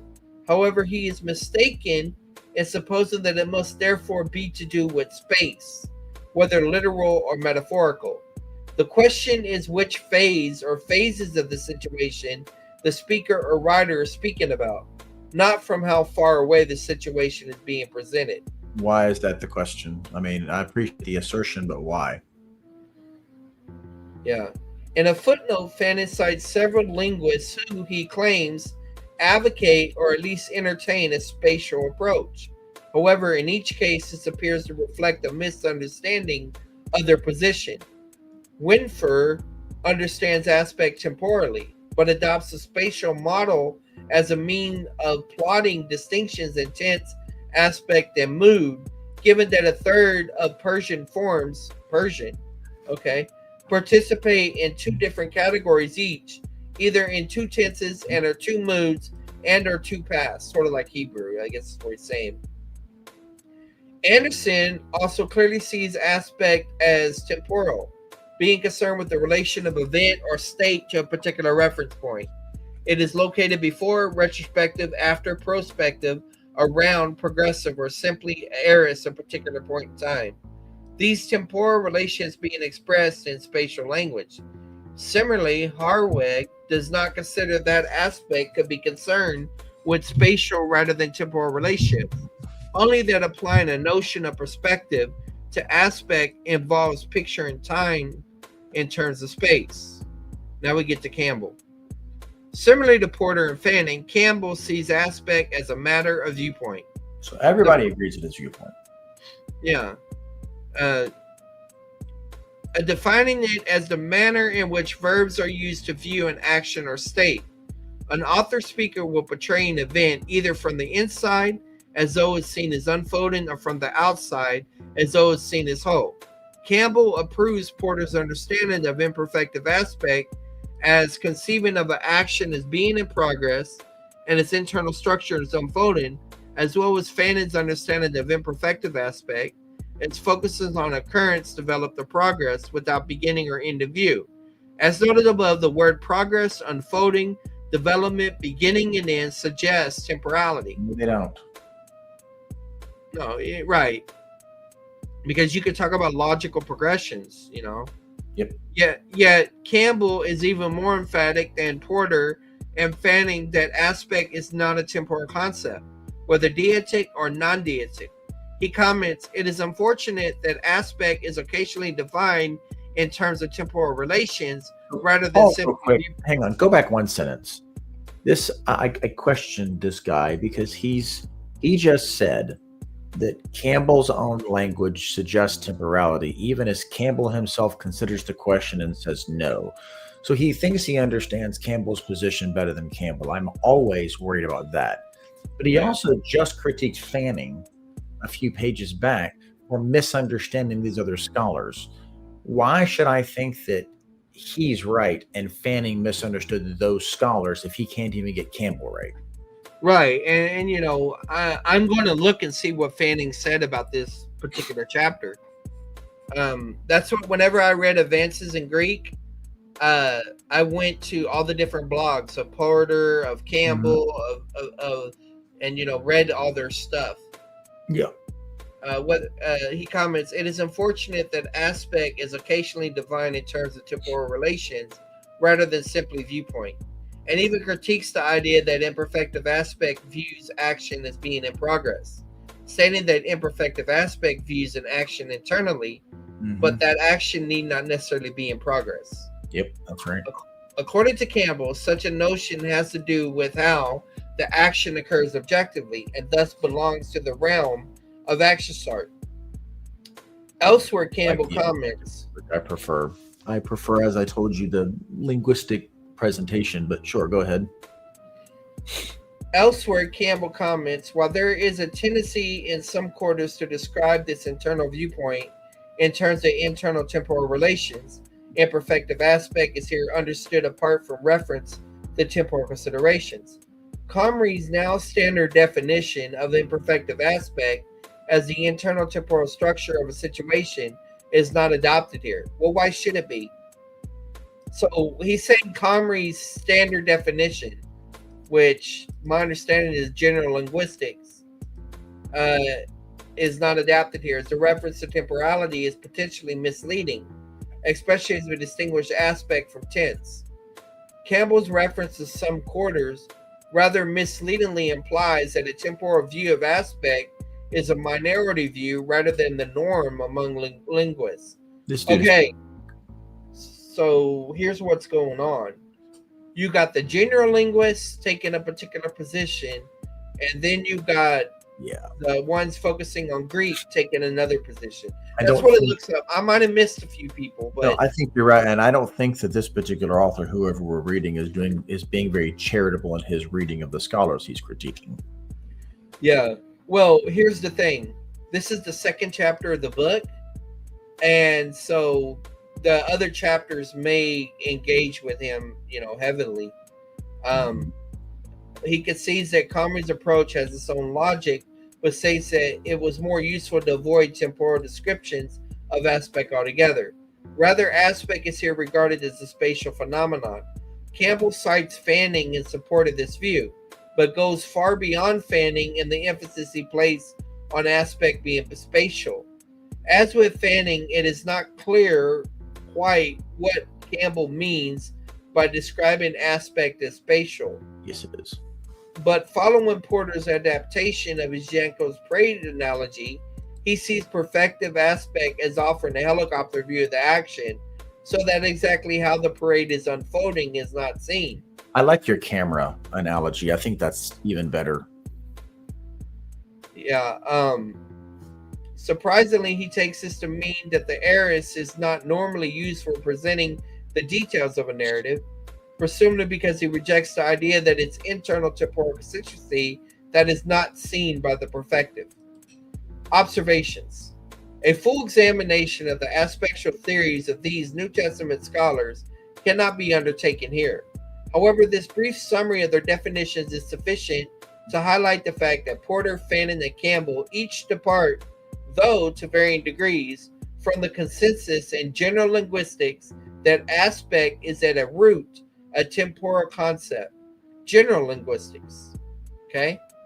This appears to be not so much a deliberate rejection of the consensus as a misunderstanding of it.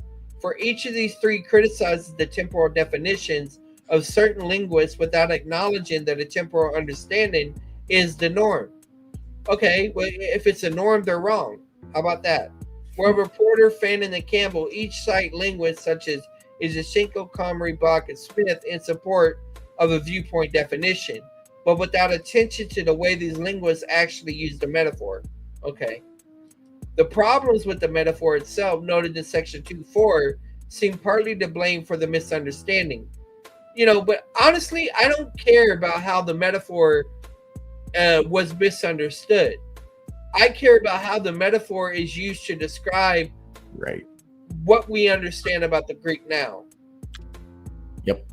Another indication that is indeed a misunderstanding rather than a deliberate departure from the consensus is that Porter, Fanning, and Campbell offer very little by way of argument against the temporal view, besides the observation that aspect is distinct from both tense and accessory. Yet the discussion in section 2 shows that it's possible to keep these three concepts distinct while recognizing that they all have to do with time in different ways. Okay. The distinction is clearest when a time relational definition of aspect is adopted. The remainder of this chapter will attempt to demonstrate how clarity concerning the temporal nature of aspect illuminates the various ways in which aspect interacts with the semantic properties of particular types of verbs. Fannin, in particular, offers an excellent treatment of such interactions, but his rejection of temporal definition of aspect leaves him unable to explain quite why they occur. Such an explanation will be offered below by combining Johnson's time relational definition of aspect with Croft's two-dimensional geometric approach to representing aspectual structure. The account offered below is merely a sketch of the shortened lines on which a fuller investigation of these matters might proceed.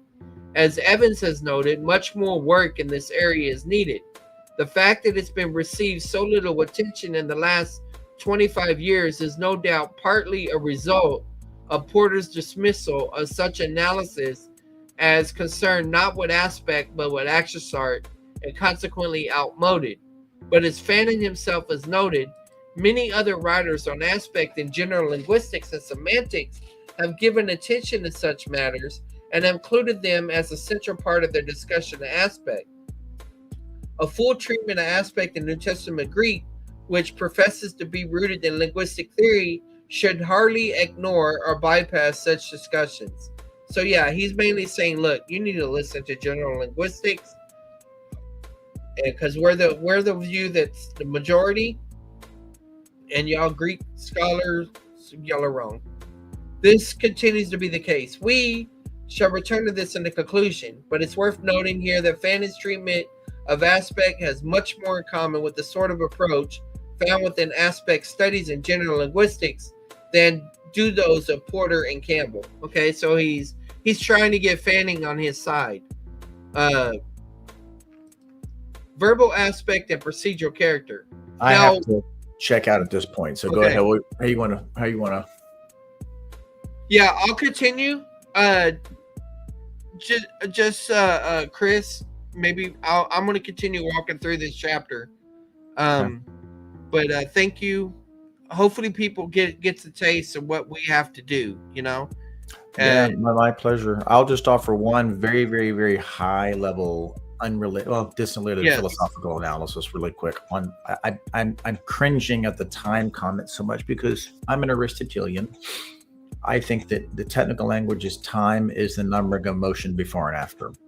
What that means is motion is change. Anything change. And so if my coffee goes from hot to cold, that's a change. That's a motion. Right. So what time is you have the before, which is hot, and the after is cold. That change from one state to the other, that just is time. So what this means is that for me and for classical people, processes don't happen in time. Processes are what determine time. Time is a result of processes. Does that make sense? So what that means for me is that processes are fundamental, not time. Now, verbs describe processes, usually, right? Because they're action, but they're also our state of being verbs. So insofar as a verb describes an action, then you can expect that the verb will be a process. I ran, I jumped, I hit the ball, the lightning flashed. There's going to be a before and after. But it doesn't follow from the fact that there is a process, and because there's a process, therefore there is a temporal relation. That therefore, what matters is the temporal relation. What matters is the process. And I think what all of these people are doing, because they don't understand their philosophy or they're not clear about their philosophical commitments, they seem to be Newtonian. They seem to be starting with the assumption that time is fundamental, or Platonist. They're starting with the assumption that time is fundamental and the process is action in time. So insofar as you point at processes, you're pointing at time. And I think that's backwards. I think they're pointing at processes and that time is downstream from processes. So I think what we should be looking at is our relation to processes, and that we're describing what happened. That's what language does, is it describes what happened. Well, you out of that, temporal language comes. You may be very happy with where this chapter goes when it starts talking about procedural character, because that's kind of like what it does. Believe it or not, even though we disagree with this author, this idea about procedural character was one of the things that we read whenever we took Advanced Greek and Advanced Greek 2, and it was actually helpeful. Well, I'm looking forward to hearing it. Like I said, my first thought, and again, I'm not saying I need to read it. I'm not saying I'm not prejudging. My first thought is all that should relate to action start. I'm pretty in the Fanning Campbell line, which is that it's all viewpoint. It's aspect is viewpoint, and it's when you combine, this is just me, the viewpoint, the chosen viewpoint of the author to represent a procedure. When you combine that with the arguments in the text, you get the way that it's presented, which is the action start. And of course, there'll be temporal aspects sometimes, temporal features, such as a temporal feature. I think that follows, but that's because they're processes, and processes produce time. I think that's the right way to look at it. Okay. So I will check the rest of this video mañana. Okay. So All you right. have a good one, Charles. You have a wonderful night. Thanks for the good discussion as always. Yeah, absolutely. I love it. God bless. Yep. Okay, verbal aspect and procedural character. It was noted in Section 2 that with certain types of verbs and choices of the perfective or the imperfect aspect, it constrain. Well, maybe people don't want me to rap read. It helps me, but it ain't going to help y'all, so I won't do that. Constrained by the objective or quasi-objective temporal constituency of the situation concerned. With such verbs, perfective and imperfective aspects express different situations, e.g., he died versus he was dying. So this is the end point and this is the process. Not merely different views of the same situation. This is the point of widespread consensus in aspect studies. Although Porter dissents, because the time aspect probably, Vanniges particularly has helpfully discussed these interactions between verbal aspect and lexical semantics in relation to the New Testament Greek. And this section will show how a time relational view of aspect offers a straightforward explanation for them. To be precise, it is the verbal lexeme together with its arguments that interact with aspect in this way. Well, that's action start. Following Smith, this combination will be called the verb constellation. Okay, I can accept that. And verb constellations will be expressed using square brackets. For example, the sentence blogs ran a mile contains the constellation blogs run a mile, which behaves differently from blogs run, as discussed below. Verb constellations can be divided into a number of classes, different in their temporal characteristics. The standard taxonomy is that of Wendler. Yeah, I learned about Wendler.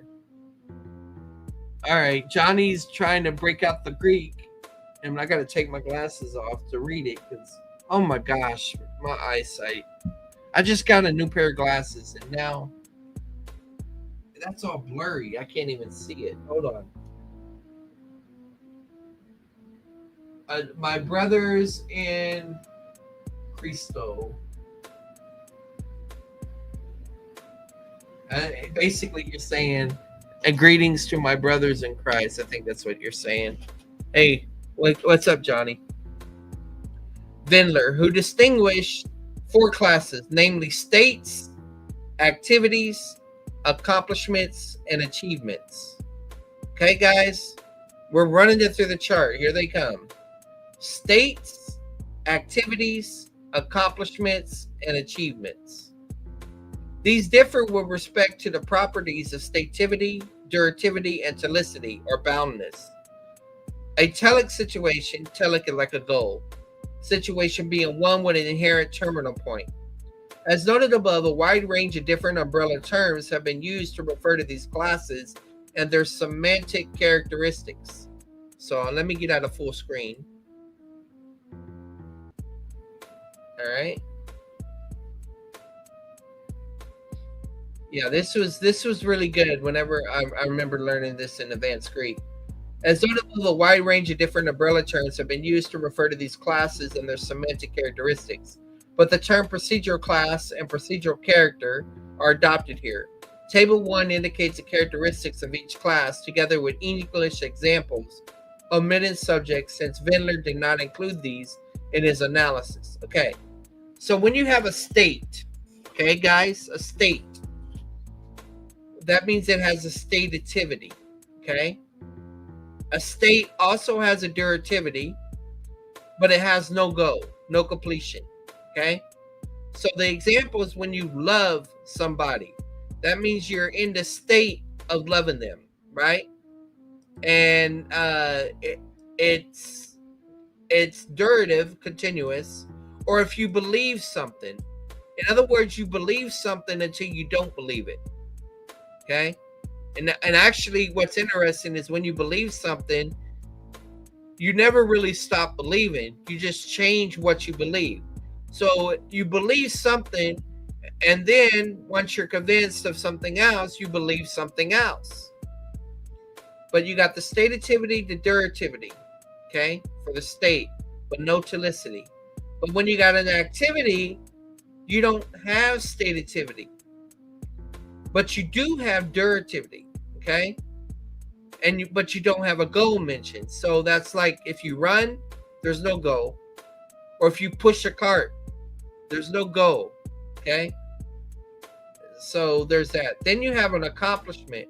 No stativity, but you do have a durativity, but when you're doing something until you complete it, so it does have a telicity or a goal.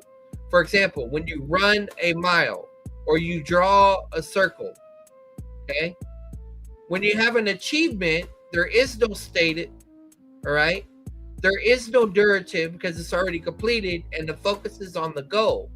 So when you find an object or when you win a race, now we can go back to full screen.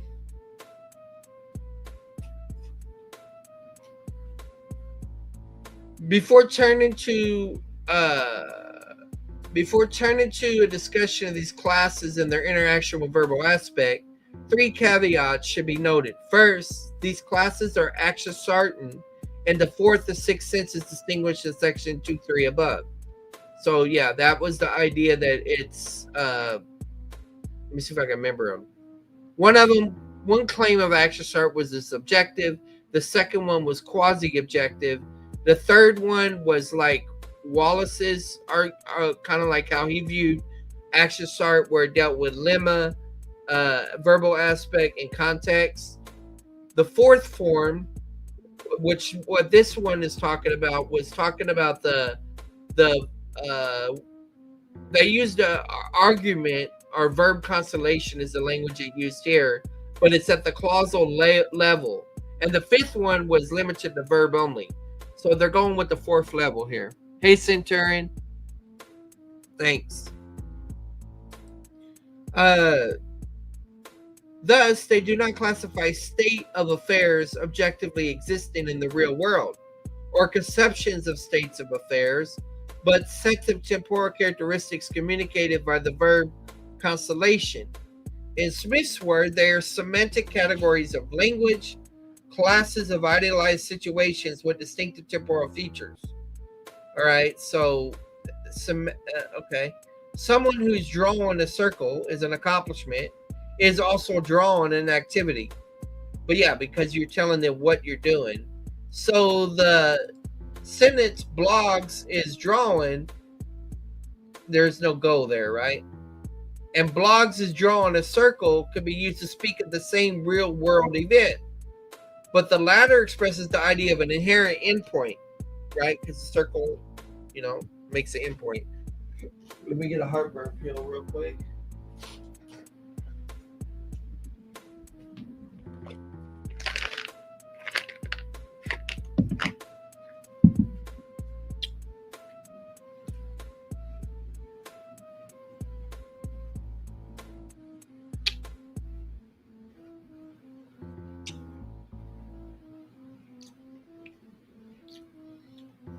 Okay.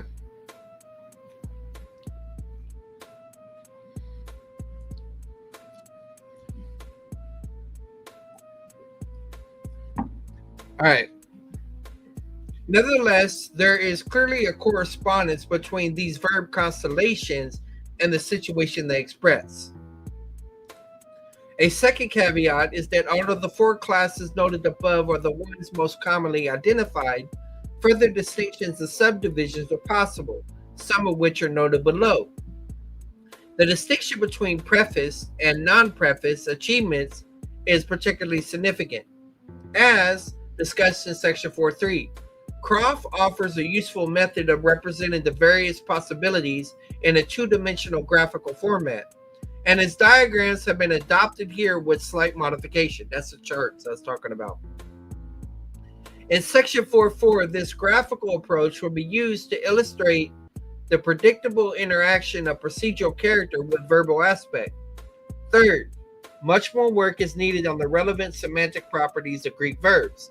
As Evan notes, application of Wendler's categories to Greek so far seem to be somewhat arbitrary and to depend ultimately on sadly dated English glosses of the LSJ.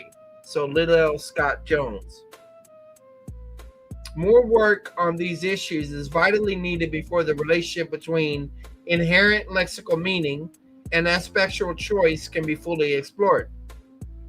The problem is illustrated by the fact that Fanning and Mateos differ in their classification of certain verbs. For example, Shane notes that Fanning lists erkamai, which means to come, as an activity verb, and acerkamai, to come into, as an accomplishment. Come into what? While Mateos lists erkamai as an accomplishment, to come, and acerkamai as an achievement. Shane herself offers a step in the right direction by describing objective tests for procedural class, which she then applies to these verbs. This is the type of thing that we need to be doing in the debates. I know how to do it.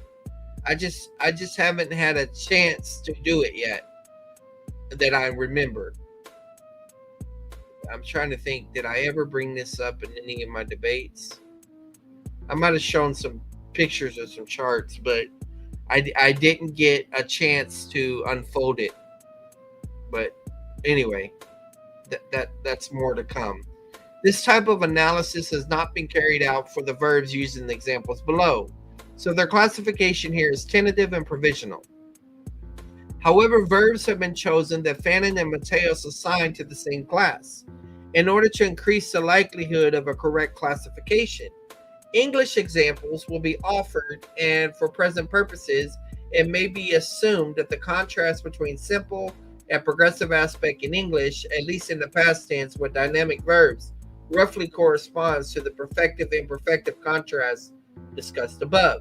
So we're going to deal with states first. As the name suggests, state verb constellation differ from those belonging to other classes in being stative. That is, they do not indicate change over time. They are also generally durative, representing a situation lasting longer than a moment, whether they're unbounded or italic, meaning that the verb constellation itself does not express a natural endpoint to the situation. As Croft notes, it is possible to subdivide the class of states into a number of subclasses, depending on whether the state is transitory or permanent, and in the latter case, where it is acquired or inherent. These types of states are illustrated by the sentence, the door is open, the window is shattered, and she is French, respectively.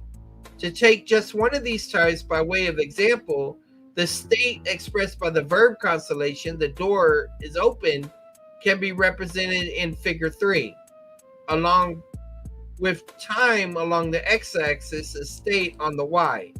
So this is the point, guys. R. Lee, Final Compass, read chapter D by your Smith, watch documentary star. I'm not worried about no UFOs and all of that stuff. Okay, so here's the point, guys. You got time down here at the bottom, and you got a state at the top. So there's one state where the door is shut, right? And the door remains in that state until the door is open. And so that's the focus right there. All right, so that's the first one it's showing us. Figure 3. In this diagram, the horizontal dashed line represents a situation preceding entry into the state. So here you got the broken line is the door was shut until it was open. Okay? And remember, the door is open. Okay, the door is open, but that means it was shut before, at least at some point.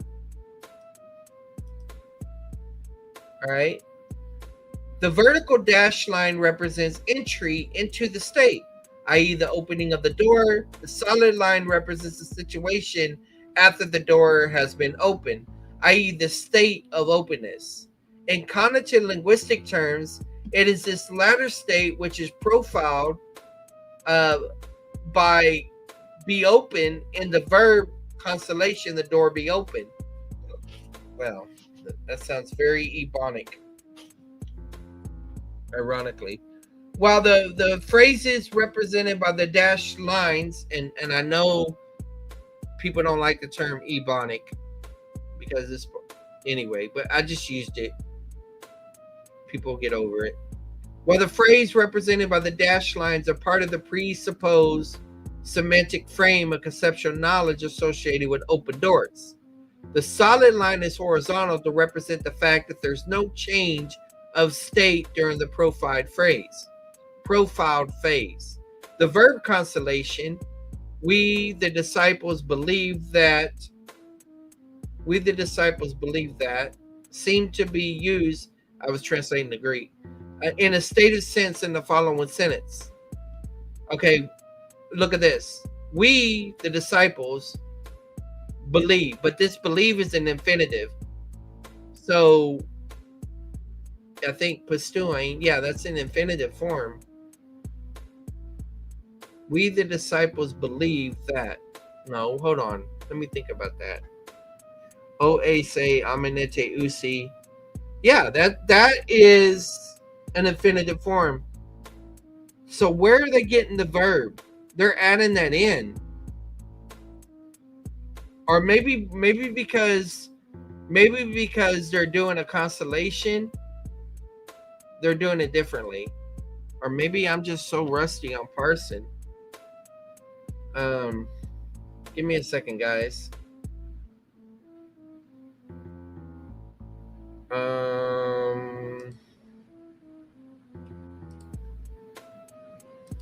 I need to download a Greek grammar.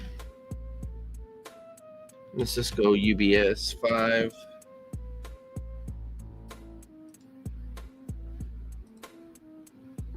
I didn't have room for all my 22,000 or almost 23,000 books, so I'm having to download stuff. Okay, so we believe that. I think that's where he says, "We believe that you're the Christ." I'm gonna copy this. I'm pretty sure that's an infinitive.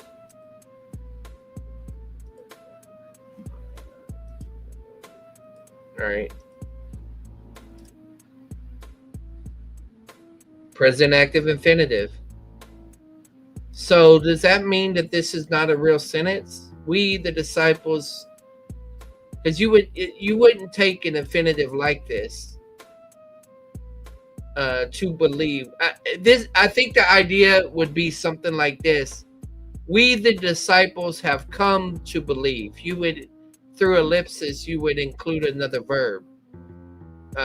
Seem to be used in a stative sense in the following sentence, which can be represented diagrammatically in a figure. Okay, so by this, we believe that you have come from God, or you came from God. Okay. So let me go full screen again. So you look, they're in a state of not believing, right? And then they eventually believe. And so that's why John 3:16, I've used the participle in that way. And I know this is talking about verbs, but the point is that there's a state of the not believing ones and there's a state of the believing ones. Okay? So in other words, there's no reference here to continuous, habitual, or anything like that. It's just describing the state. This sentence presupposes a time when the disciples did not believe and a point at which they came to believe. However, what the verb pisteuo itself expresses is the state of believing that follows that point. Activities and accomplishments.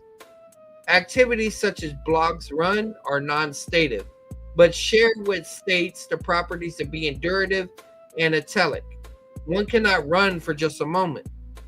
And the verb constellation blogs run does not express an inherent endpoint. By contrast, blogs runs a mile is an accomplishment because it is telic. There's a goal, a completion. To run a mile is to run until a particular point is reached. It follows that if blogs were to stop before the point, blogs would not have run a mile. This is not the case with blogs run. For if blogs runs for any length of time, then blogs has run. Figures 5 and 6 represent the verb constellation blogs run and blogs run a mile, respectively.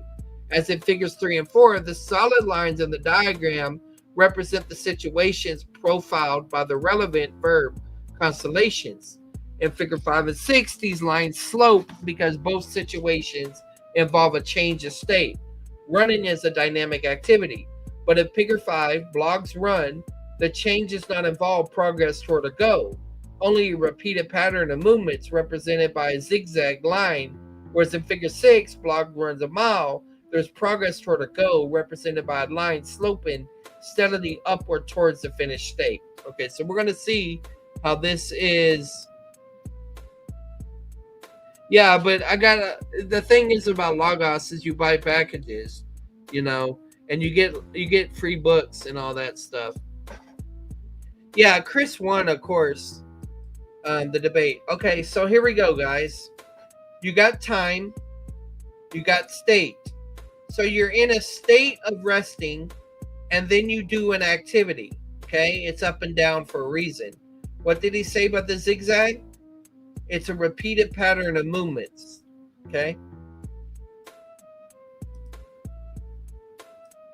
Figure 5, you have a rest state, and then you start, and you have a goal until you finish the task. The task. Sorry, and then that activity's quit. It's over with. Figure 6. An example of activity in the New Testament Greek might be the women served him, and the sentence, and they served him, and they were serving him. This can therefore be represented by figure 5, a likely example of an accomplishment. Noah katastekuing. Again, why are they showing the infinitive form of these words? It's so weird. I don't know why they're doing that. Katastuakain, saying, Kiboton. Noah constructed the ark in the following sentence. Piste Noe Katasteasan. Okay, Eris. Kiboton. By faith, Noah constructed the ark. Achievement.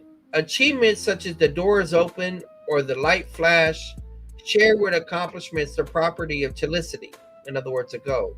But unlike accomplishments, they're momentary rather than durative. In other words, they express a situation conceptualized as occupying a single point in time. Some achievements, for example, the door is open, involves the subject ending up in a new resulting state. Others, such as the light flash, do not. These two types of achievements can be represented by figures 7 and 8, respectively. Okay? Door is shut, but now it's open. Figure 7. Time, state. So it goes from a time of not flashing to a point where now it's flashing. Figure 7 is similar to figure 3, which represents the state the door be open, but now the solid line indicating the profile phase marks the transition between states rather than the resulting state. Figure 8, the light flash, is similar, except that there's no resulting state, and the light returns to its original state after flashing, so it only flashed once. An apparent Greek example of this latter kind is the verb constellation anthropos, balein, kakoon, synapeos, balein, cast, kopon. Oh, mustard seed. A man throws a mustard seed in the following sentence. Homia estin kokoma synapeos ha lebon anthropos ebalen es kapon eato. All right. This is like, okay, the mustard seed who, or what casting man, what man casting, what being cast man into himself. I'm messing up there, but all right. It is like a mustard seed, which, all right, so that's relative clause. A man took Oh, I was translating receive. Okay. Labano can be take or receive. A man took and casted it for the in his own garden. Capon. I didn't know that capon was garden. A possible example of the first type is the verb constellation. Hey, go back. Ha pergos pepitain, the tower fall, in the following. Hey, akinoi deca Creto epi us epasin ha pergos inta salom kai apakatinain autos dokate hati ata afaletai aginata para autas. All right, so which this one, what from you, a tower fell a Silam, and many and they died. Dokate, that's okay. I think that they were more guilty than them of all the men of those dwelling in Jerusalem, or those 18, okay, of whom the tower and Siloam fell and killed them. Do you think that they were worse offenders? I said debtors, okay, than all the others who lived in Jerusalem? It was noted above that the Greek verb pisteuein can be used in a stated sense in John 16:30. What is 16:30 again? We believe that you came from God. However, it seems that it can also be used in achievement sense, expressing the transition between states. For example, the verb constellation ha anthropotas pisteuon, the proconsul believes, seems to be an achievement in the following sentence. Tote idon anthropotas ta gegonas e believing. When the proconsul saw the something gegonas, I can't remember what that is, he believed. Then the proconsul believed when he saw what had happened. Okay. When the proconsul saw what had happened, he believed. So you went from a state of not believing to believing. And that's a good point, because you notice the text isn't saying when he saw what had happened, he remained in a continuous state of believing. It just said he believed. Figure 9. Many state verbs can similarly be used in an achievement sense, illustrating the important point that verbs and verbal constellations are often polysemous with respect to procedural class, or can be construed in different ways depending on context. Croft relates the availability of these different construals to our rich experience of the way in which different types of situations typically unfold. Fanning, following Ostergaard, had noted that some achievements are prefaced, meaning that they occur in a moment, but as the culmination of a separate process, which is his preface, e.g., he arrived just in time. She found her coat. These imply a separate approach phrase which affects their aspectual function. Fanning terms such achievements climaxes. Okay, I can see that. While those without an approach phrase, as in figure 7 and 8, he terms punctuals. I know, like punctual, like time. Okay, like if someone is punctual, they're on time. Figure 10 represent the climax. Bloggs finds his coat. Okay, so you're in a state and you're doing repeating searching, and then finally you find it, and that's a new state. Figure 10. In this diagram, the achievement itself, the finding, is represented by the solid vertical line marking entry into the new state in which a code is found. The dashed line preceding it represents the preface, i.e. the activity is searching. A possible example of climax in Greek is Hey Pais Apathanaskein, the girl died, in the following sentence. Kai kate gelon autos edos ta apatenan. And they began laughing, okay, at him, seeing that, or knowing that she had died. Yeah. So she was in the process of dying, and then finally she died. And that's a new state. Figure 11, the interaction of verbal aspect and procedural character. As mentioned above, it is widely recognized that aspect interacts with the procedural character of a verb constellation. These interactions are predictable and can be easily explained if the temporal nature of aspect is kept in mind. For example, one consequence of accomplishments having an inherent endpoint is that perfective aspect communicates the idea of reaching that endpoint, since it speaks of a complete situation from beginning to end. In Figure 12, the shaded area highlights the period of time Johnson calls the reference time, the time being spoken about when perfective aspect is used with an accomplishment verb. In the case of perfective aspect, the reference time is identical with the event time, and it can be seen that in such a case, the reference time includes the endpoint of the situation. Okay? So you're in a state of rest, and then you start a task, and you complete that task, and then you're there. So what did it say the gray part is?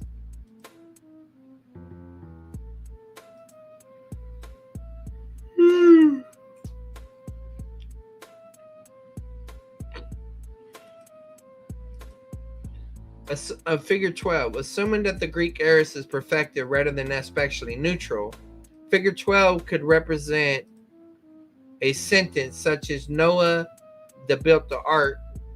This sentence would simply be untrue, and Noah gave up construction at the halfway point and did not complete the project. This is probably why some earlier linguists understood the essence of perfective aspect to be completion. But the better analysis seems to be that the decisive feature is completeness rather than completion. Okay, completion has an end goal. Okay, I can see that. The idea of completion comes from the combination of perfective aspect with a telic verb constellation. But although one cannot be said to have constructed an arc or to have run a mile if one stops before the end, one can truthfully be said to have been constructing an arc or running a mile. This so-called imperfective paradox is partially explained by the fact that the imperfective aspect and progressive aspect in English speak of a phase of the situation not including its terminal point, i.e. a point in time or a period of time before the end point has been reached. This is illustrated by the shaded portion of the timeline in Figure 13. So you're in a rest state, you start, then you finish it. But notice this, that you started it and you're in a process right here. I think that's what it's saying. Okay. There is no terminal point mentioned there. Figure 13. If the Greek imperfect tense is indeed imperfective, as is widely believed, then the shaded portion of the timeline in Figure 13 can serve to represent the reference time of the sentence Noah was constructing the ark. This sentence would remain true and Noah began constructing but didn't finish. What actually happened in time sequential to the reference time is not material. The question remains how a verbal constellation can be conceptualized as having the endpoint when the endpoint is not in fact reached, or even known not to have been reached. One answer that suggests itself is the constellation is telic because of the intention at the reference time that the endpoint would be reached. This would account for the so-called connotative use of the imperfect, so like you're attempting or trying to do something. Speaking of attempted accomplishes, for example, Dio con te ecclesian tateu kai aporthon te. Yeah, this is talking about when Paul is saying he tried to destroy the church. I persecuted the church violently and tried to destroy it. Yeah. Assuming that porthane here is a telic verb, Paul was destroying a porthun, the church, in the sense that at the past present reference time indicated by pote earlier in the sentence, he was pursuing a project with, if carried to the completion as he intended, will culminate in the extinction of the church. Yet Downey notes that not all cases of the imperfect paradox can be solved this way. For example, those where the accomplishment has no sentient agent, so no person. The problem is a complex on which cannot be discussed in detail here. In contrast to the situation with telic verb constellations, perfective forms in conjunction with the telic verb constellations do not imply completion because the situation has no natural endpoint. This can be seen from figure 14, which illustrates a combination of perfective aspect with the activity on naser for Ras diakonein. He Onisurus serves in the following sentence. Kai hosa in Epheso diakonesen beit beltion su genoses. And to whom were in Ephesus servants that serve in Ephesus. Beltion su gnosis. Know somebody, and you well know, okay, all the service he rendered at Ephesus. Oh, all right. Main verb, okay. So rest state, then he was in a state of servicing while he was there at the Ephesus. Figure 14. The aorist tense being perfective expresses the totality of the situation of Onesimus, servant expressed by the verb constellation, but since the situation does not include an inherent endpoint, the use of the aorist does not imply that such an endpoint is reached. This is a case where the imperfect osa in Epheso diakone could perhaps have been used instead. If so, this would be an example of what Bauquet calls pure spatial opposition. A New Testament example using the imperfect is Mark 15:41, mentioned already in section 4.2. Hi hoti ainte in Galilee ekoluthon auton kai diekonon auton. Okay, so when the women were in Galilee, they followed him and served him. Why did it say, oh, duh. I forgot. The nominative is like that, singular, even though, yeah, when he was in Galilee. All right. They followed him and ministered to him. Okay. So I thought it was women because I saw the A and I thought feminine, and that's why I took it that way. Anyway. It's what you get at 2:06 a.m. in the morning. The sort of analysis offered here explains why blogs with swimming implies blog slam, swimming being an italic activity, whereas blogs was drowning doesn't necessarily imply blogs drown. There is nothing contradictory about the sentence blogs was drowning, but the lifeguard rescued him, right? On the other hand, it would be contrary to say blogs drowned, but the lifeguard rescued him, right? That's true. Unless you mean resuscitated. Indeed, it is hard to imagine a context in which blogs drown does not express blog's death, indicating that this is a semantic feature, not a pragmatic one. So there's a distinction of semantics and pragmatics. Whether drowning is considered to be a climax, an achievement with a preface, or an accomplishment is a moot point, and arguably either construal is possible. However, it is certainly telic. There's a definite point at which one dies. Perfective aspect is used to speak of the whole situation, including the endpoint, while imperfective aspect is used to speak of a period before the endpoint has been reached.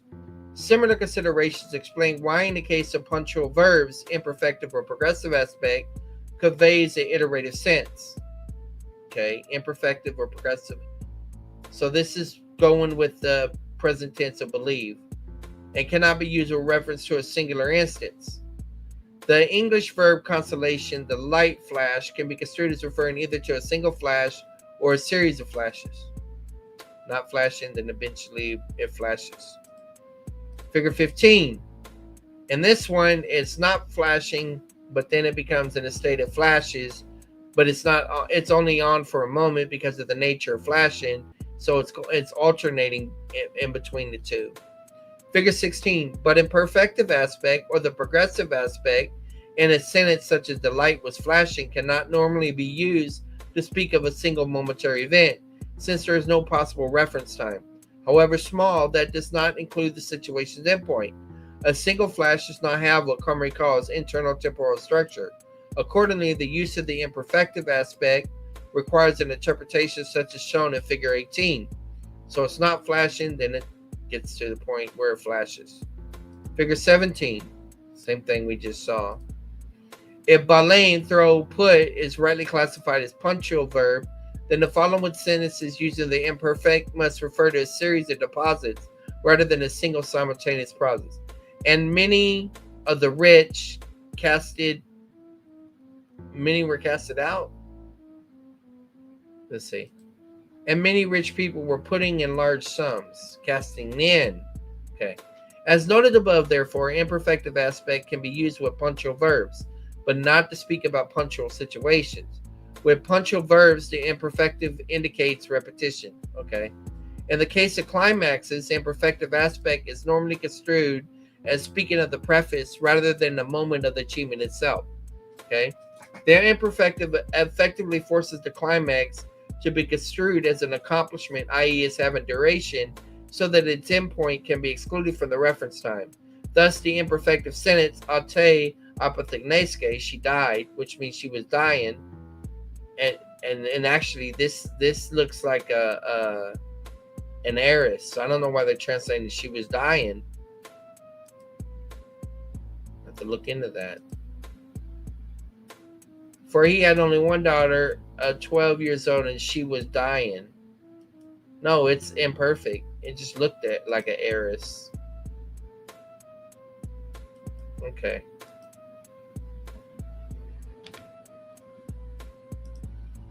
All right.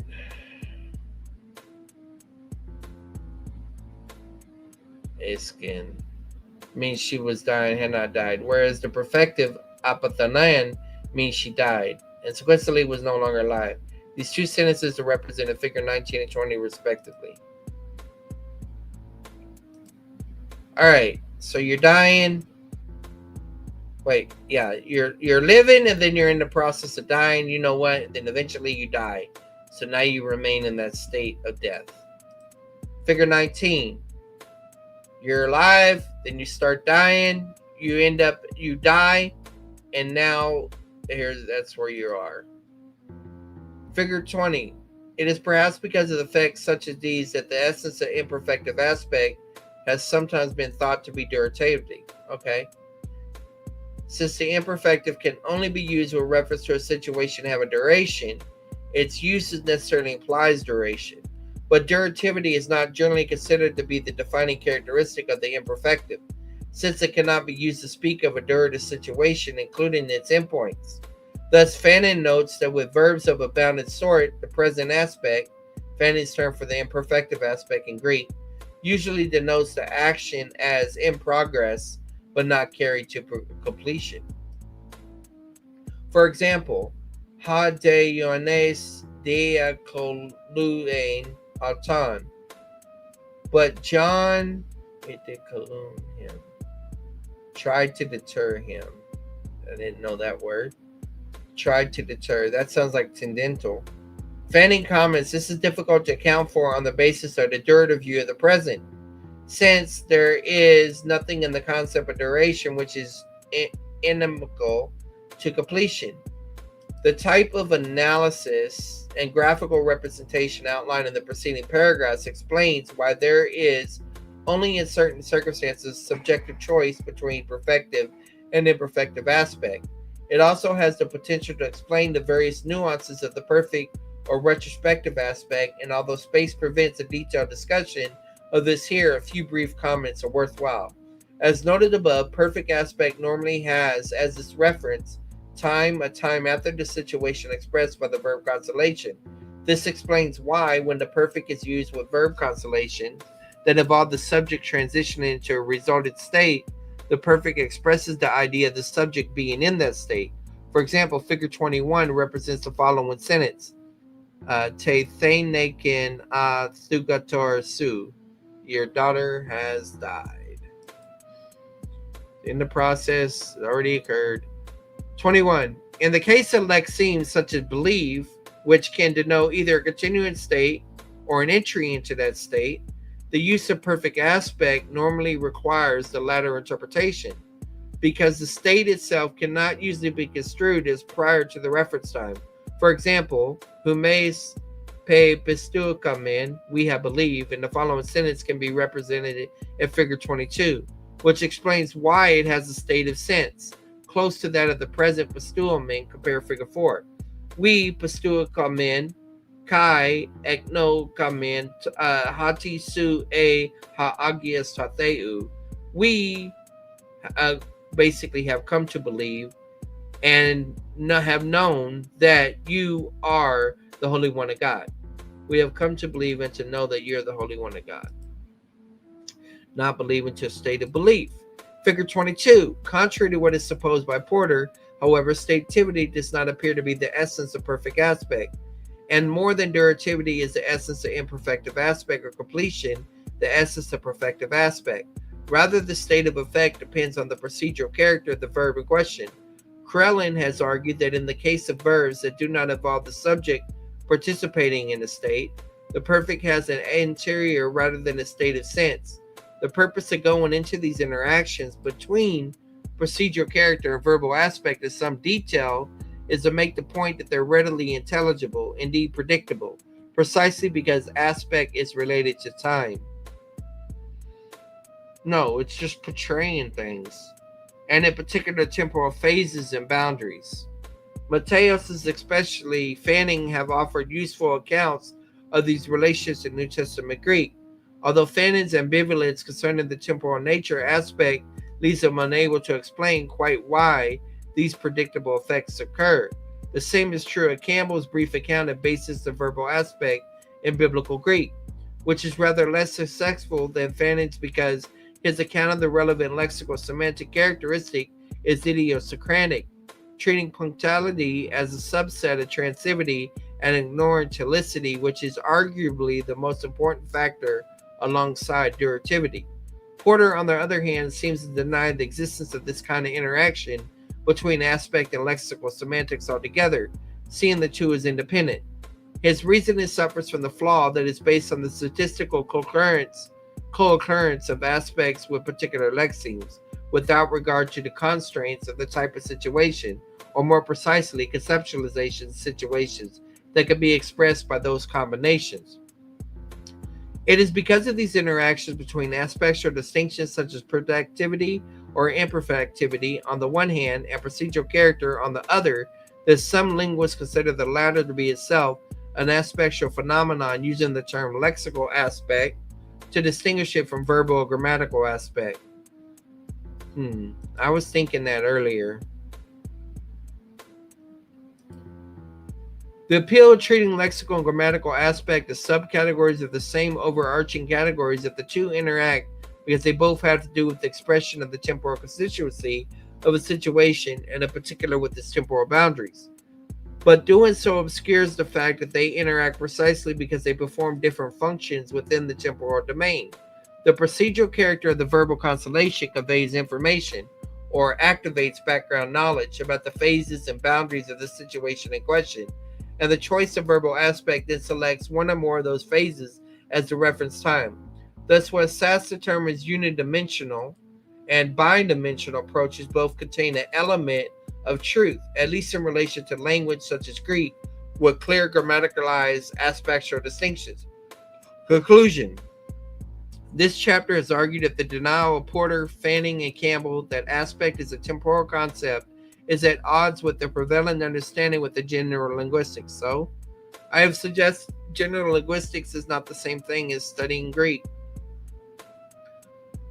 Specifically, I have suggested the precise sense in which aspect relates to time and the various ways in which it interacts with procedural character are clarified when one abandons visual and spatial metaphors and adopts a more literal time referential definition. And it's so ironic he's saying that, because what did he do? He drew charts. which are spatial. They're visuals. Fannin's account of the interaction between aspect and procedural character is extremely helpful and insightful, but would be strengthened by recognition of these interactions occur because of the temporal nature of aspect. I will conclude by suggesting some desidera for future work on aspect in New Testament Greek that emerged from the present examination. Recognition of the temporal nature of aspect. Hey, 8033. First, it follows from the preceding discussion that future studies would do well to revisit the definition of aspect and the question of aspect's relationship to time. Engagement with literature on aspect within general linguistics. Second, future work on aspect in New Testament Greek will benefit from engaging widely and carefully with the work that has been done and continues to be done on the subject within the field of general linguistics. Whether or not one accepts Porter's argument that the adoption of a specific linguistic theory is a prerequisite for identifying and interpreting linguistic evidence, the option of a particular theory should not lead one to overlook the insights of those working within a different framework. I agree with that. Analysis of procedural character. Third, as Evans has noted, much more analysis is needed of the procedural character of Greek verbs and verb constellations. Shane makes an important step forward by investigating procedural character using tests of the sort typically utilized by linguists. For example, an appropriate test for dynamicity, so dynamic aspect, is whether a predicate can have a habitual interpretation in an imperfective aspect. Interesting. If it can, then it's not stative. In addition to the test she employs, she notes that many others could be developed. For example, adverbial phrases, particularly time phrases, can be used to diagnose procedural character. Typically, italic predicates take duration adverbials, and telic predicates take time frame adverbials. That is a promising avenue, all right? So that's interesting. Despite some weaknesses in Shane's analysis, illustrate the complications inherent in such approach. Attention to procedural character is relevant not only for understanding aspects or usage in the New Testament Greek, but also for the ongoing debate of whether Greek verbs express tense, location, and time. Okay, alongside aspect. For example, Campbell cites the clause "in soi eudoxa," in whom you endoxe. Eudokia. What is Eudokia? Blessed. 111. And a voice came out of heaven, "You are my beloved son, and well pleased." We well pleased. As an example of a non-past referring aorist, on the base translate, "With you I am well pleased." He comments, suffice to say that no one translate the last clause of this verse, "In you I was well pleased." But that does not suffice. What is needed is the principal consideration of the procedural character of eudokeo along the lines suggested above. Campbell appears to assume, on the basis of the English translation equivalent, that it is a stative verb meaning to be pleased. But if a possible construal of eudokeo is an achievement expressing entry into a state, as if what Croft calls an inceptive state, then the event time is indeed prior to the speech time. Scrutiny of linguistic assumptions. A final desideratum for future work on aspect in New Testament Greek is that of linguistic assumptions on which in earlier studies are based to be identified and scrutinized. A case in point is the assumption noted in section 1 that each tense, present, aorist, etc. has one and only one meaning, right? Regardless of the mood, lexeme, or construction in which it occurs. This is a bold claim and one that is hardly self-evident, since many linguists take the opposite position. It cannot be assumed without argument, for example, that the tenses have the same aspectual value in every mood, or that a particular aspect always has the same markedness. Thus, the fact that the present appears to be imperfective in the non-indicative moods does not exclude the possibility that it's aspectually neutral in the indicative. A methodology sound investigation will, so far as possible, investigate aspectual contrast by means of minimal pairs, where other elements of the sentence, mood, lexeme, etc., remain constant and only tense changes. In short, much work remains to be done, and despite the criticisms articulated here, Porter, Fannin, and Campbell are to be thanked for stimulating interest in the important area of New Testament Greek research. And I'll just go through the bibliography real quick. Now what I'm about to do is I'm going to run this through ChatGPT. All right. This particular article. This is only chapter 2 of the book. So I'm going to go ahead and show y'all this because I don't know if y'all know this. Share, print, export.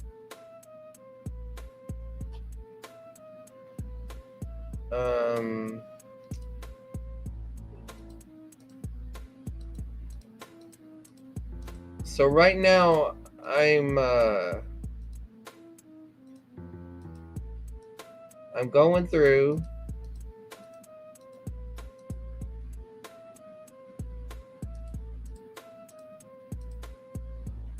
Okay, and I can do 100 pages at once. See, it says 100.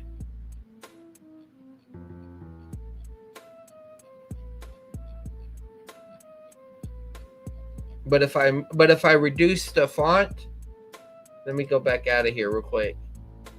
If I reduce the font, if I make it really, really short, right?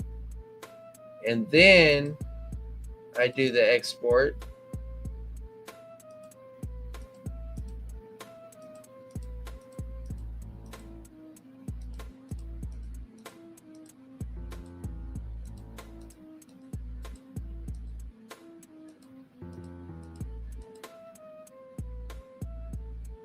Let's see how well I get all in there. Okay, so look what I just did. I was able to get all of chapter 2 in 43 pages. Remember, I got a max for 43. So then we print it. Let's just call it Greek 1. Downloads. Okay. So then we're going to go to ChatGPT.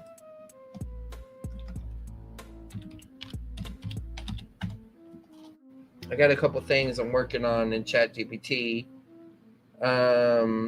Here, paper evaluation. It's Greek. Linguistic debate evaluation. I'll tell you what. I won't even put a prompt in. Add photos and files. I'm not even going to tell it anything. I'm just going to put this in here.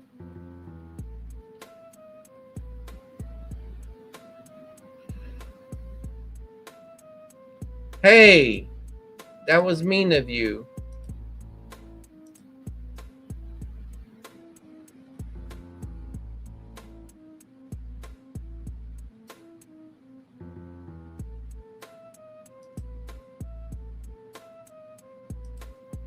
Let's see if it does it this time.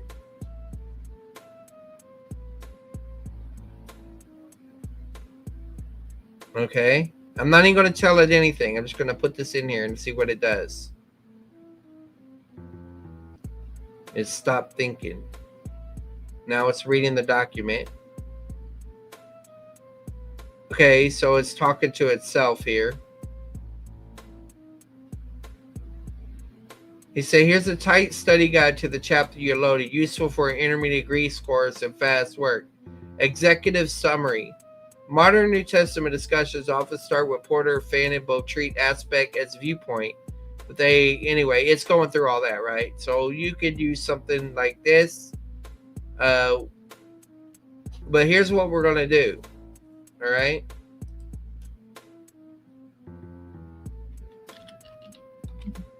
Apply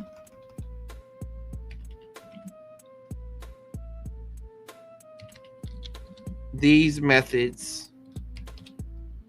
I'm going to say this. Apply this to upgrade super layman. So now it's going to take that information and it's going to upgrade my super layman. Your super layman environment is a Greek verbal aspect engine integrated to the existing causal discourse R-tier analysis stack. Below is a concise description of what was added and how SL will now automatically reason with Greek aspect during exegesis. New module. And so tense, narrow, deictic locates reference time relative to speech time, aspect, and all of that, right? So all the stuff that book's talking about, now my GPT would do automatically. Okay.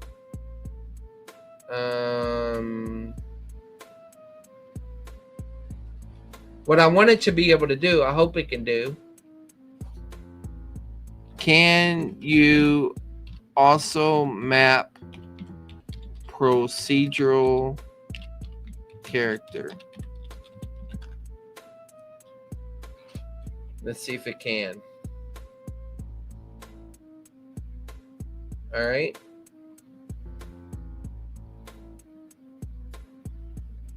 Okay, it developed its own categories. So rather than making pictures like the other one did, it done that. Okay. Can you visualize it?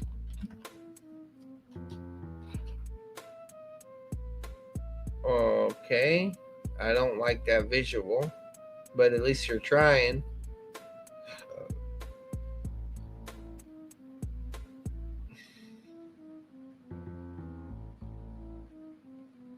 Yeah, I don't like those visuals. Okay, so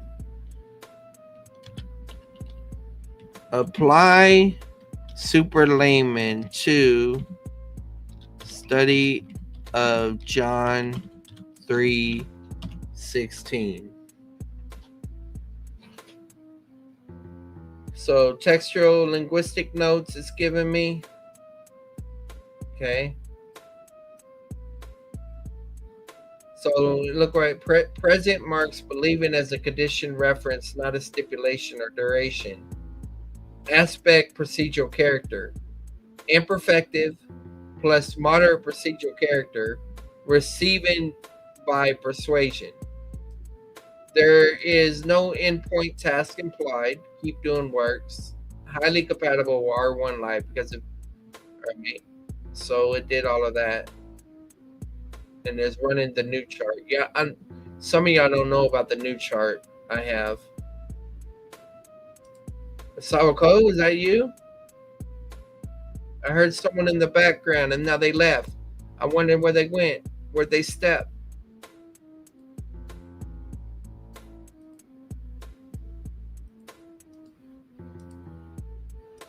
All right, Covenant Administration, Speech Act, Parish, Have Life, Theology. Okay, so now what we'll do is this.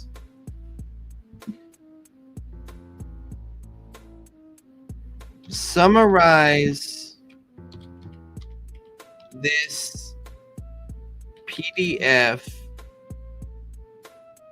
at a 9th grade level.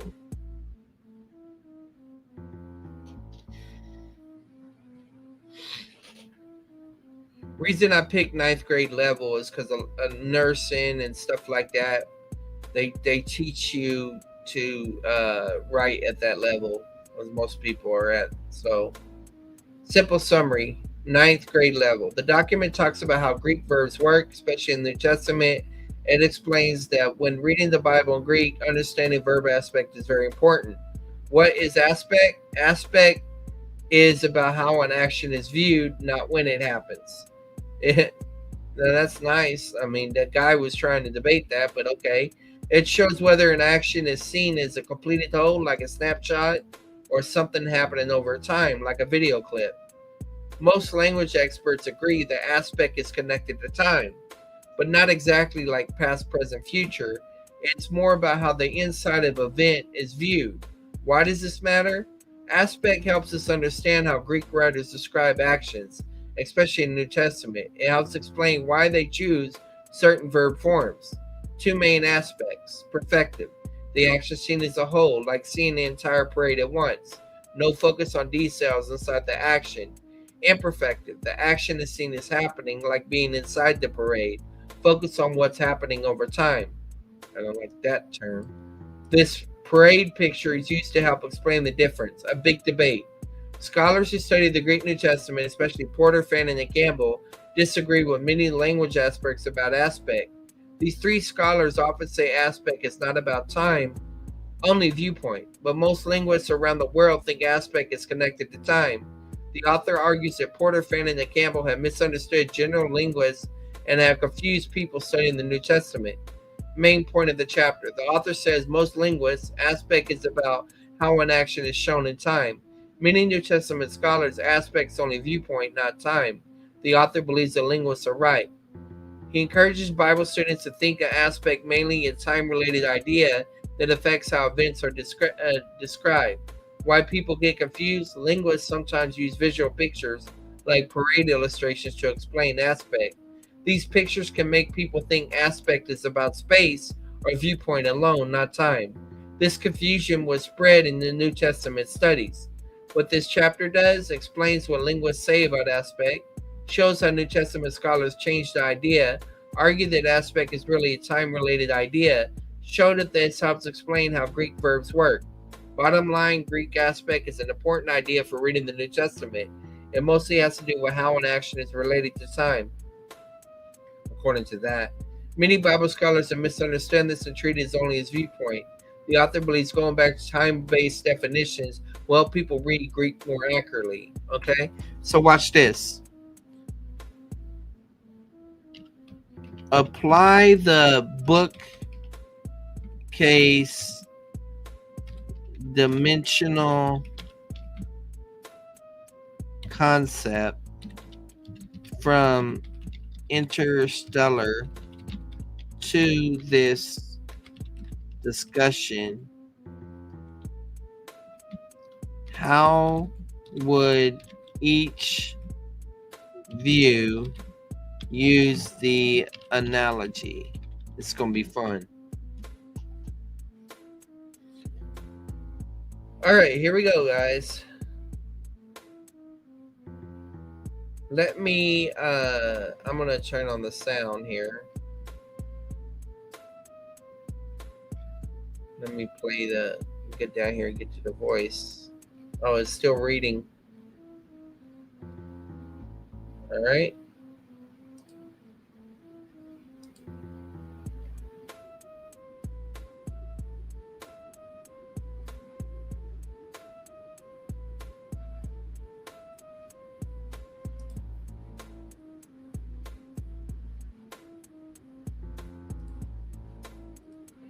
View, 2 Porter Campbell, some NT scholars, viewpoint, non-temporal view, 3 Fanning, mediating but mixed. I'll keep it clear and accessible.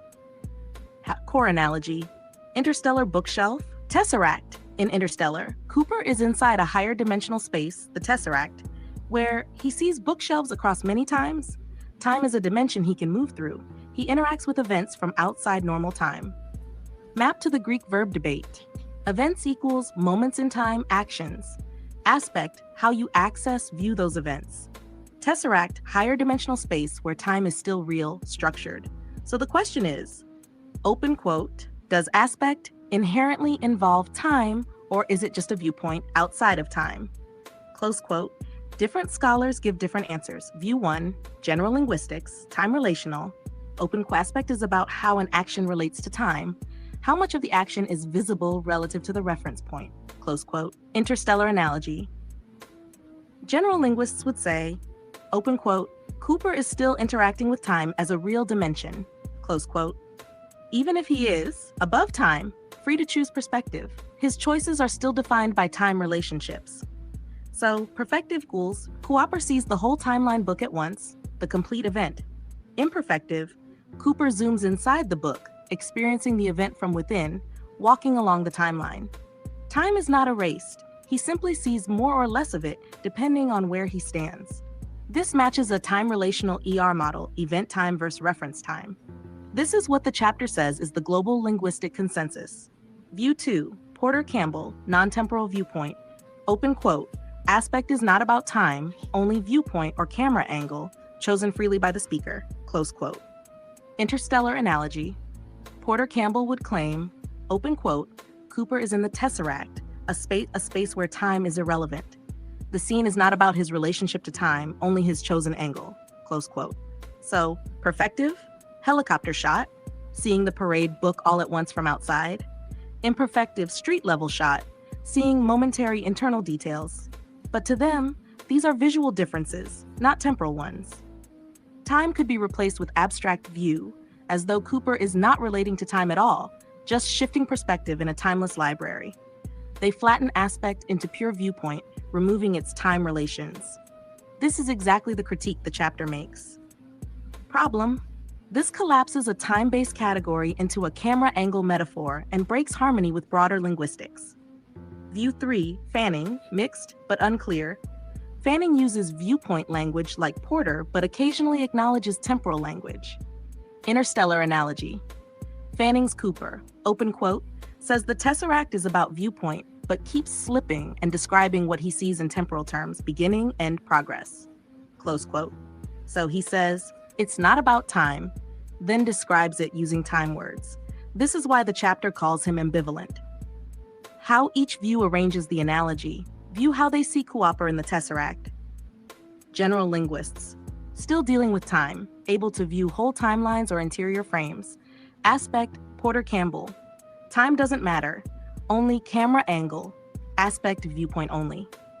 Fanning says it's viewpoint, but slips and talks in time language. Shashtak, why the interstellar analogy helps. The debate isn't about, open quote, can the viewer choose a perspective? Everyone agrees they can.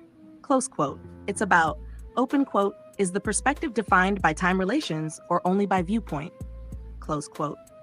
Interstellar shows, perspective does change, but perspective is still relative to time in the story. Cooper cannot see the story without being situated relative to time sequence. Thus, Interstellar supports time relational aspect, not purely timeless viewpoint.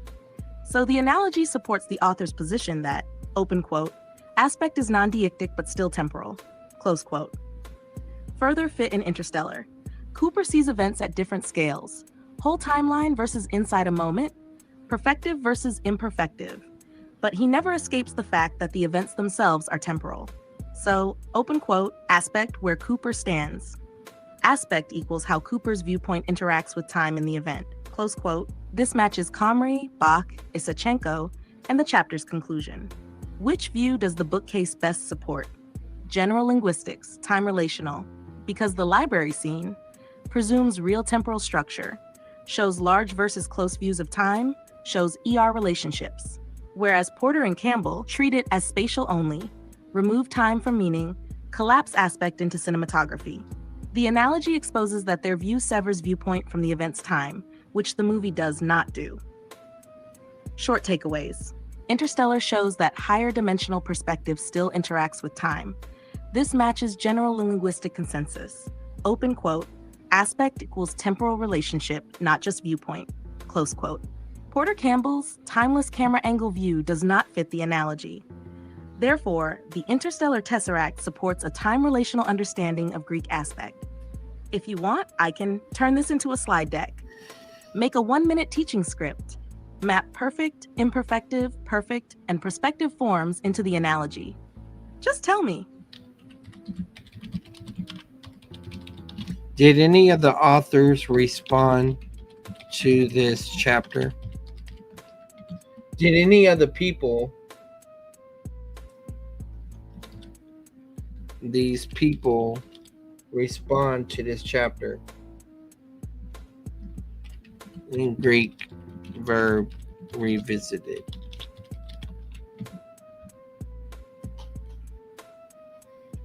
Let's see what it says here.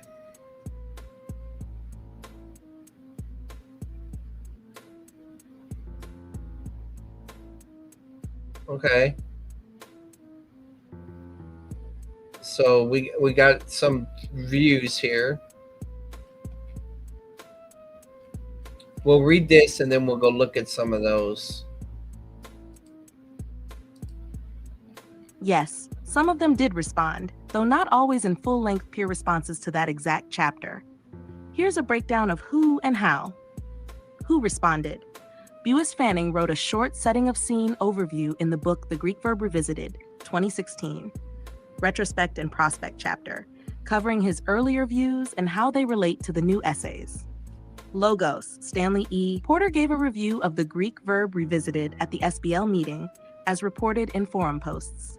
Ibiblio, There is a general review of the volume by Aaron M. Jensen, 2018, that notes how this volume critiques Porter and Campbell's views.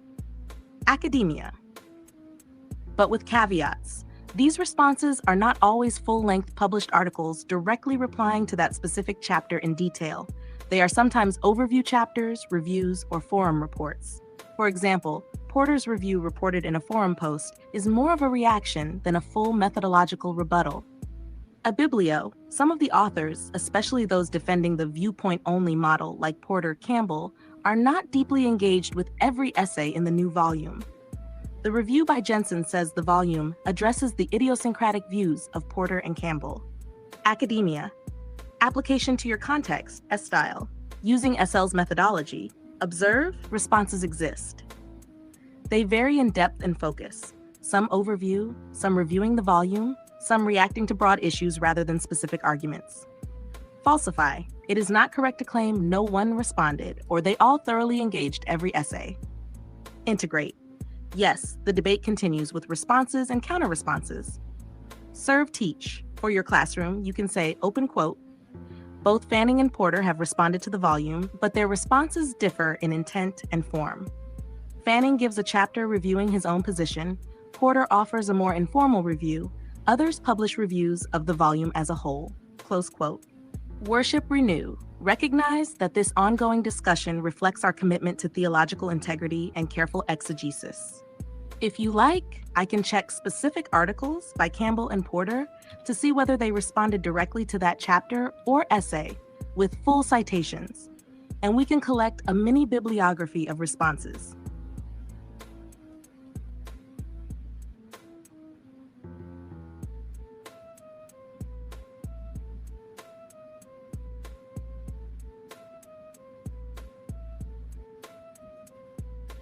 Okay, write a rebuttal to this PDF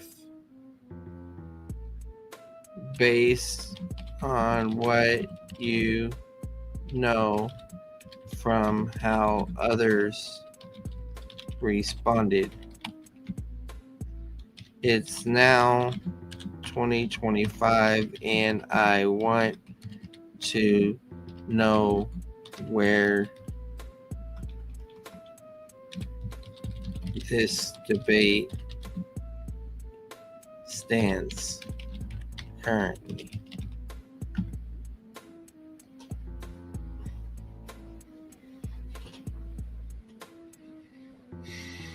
Okay.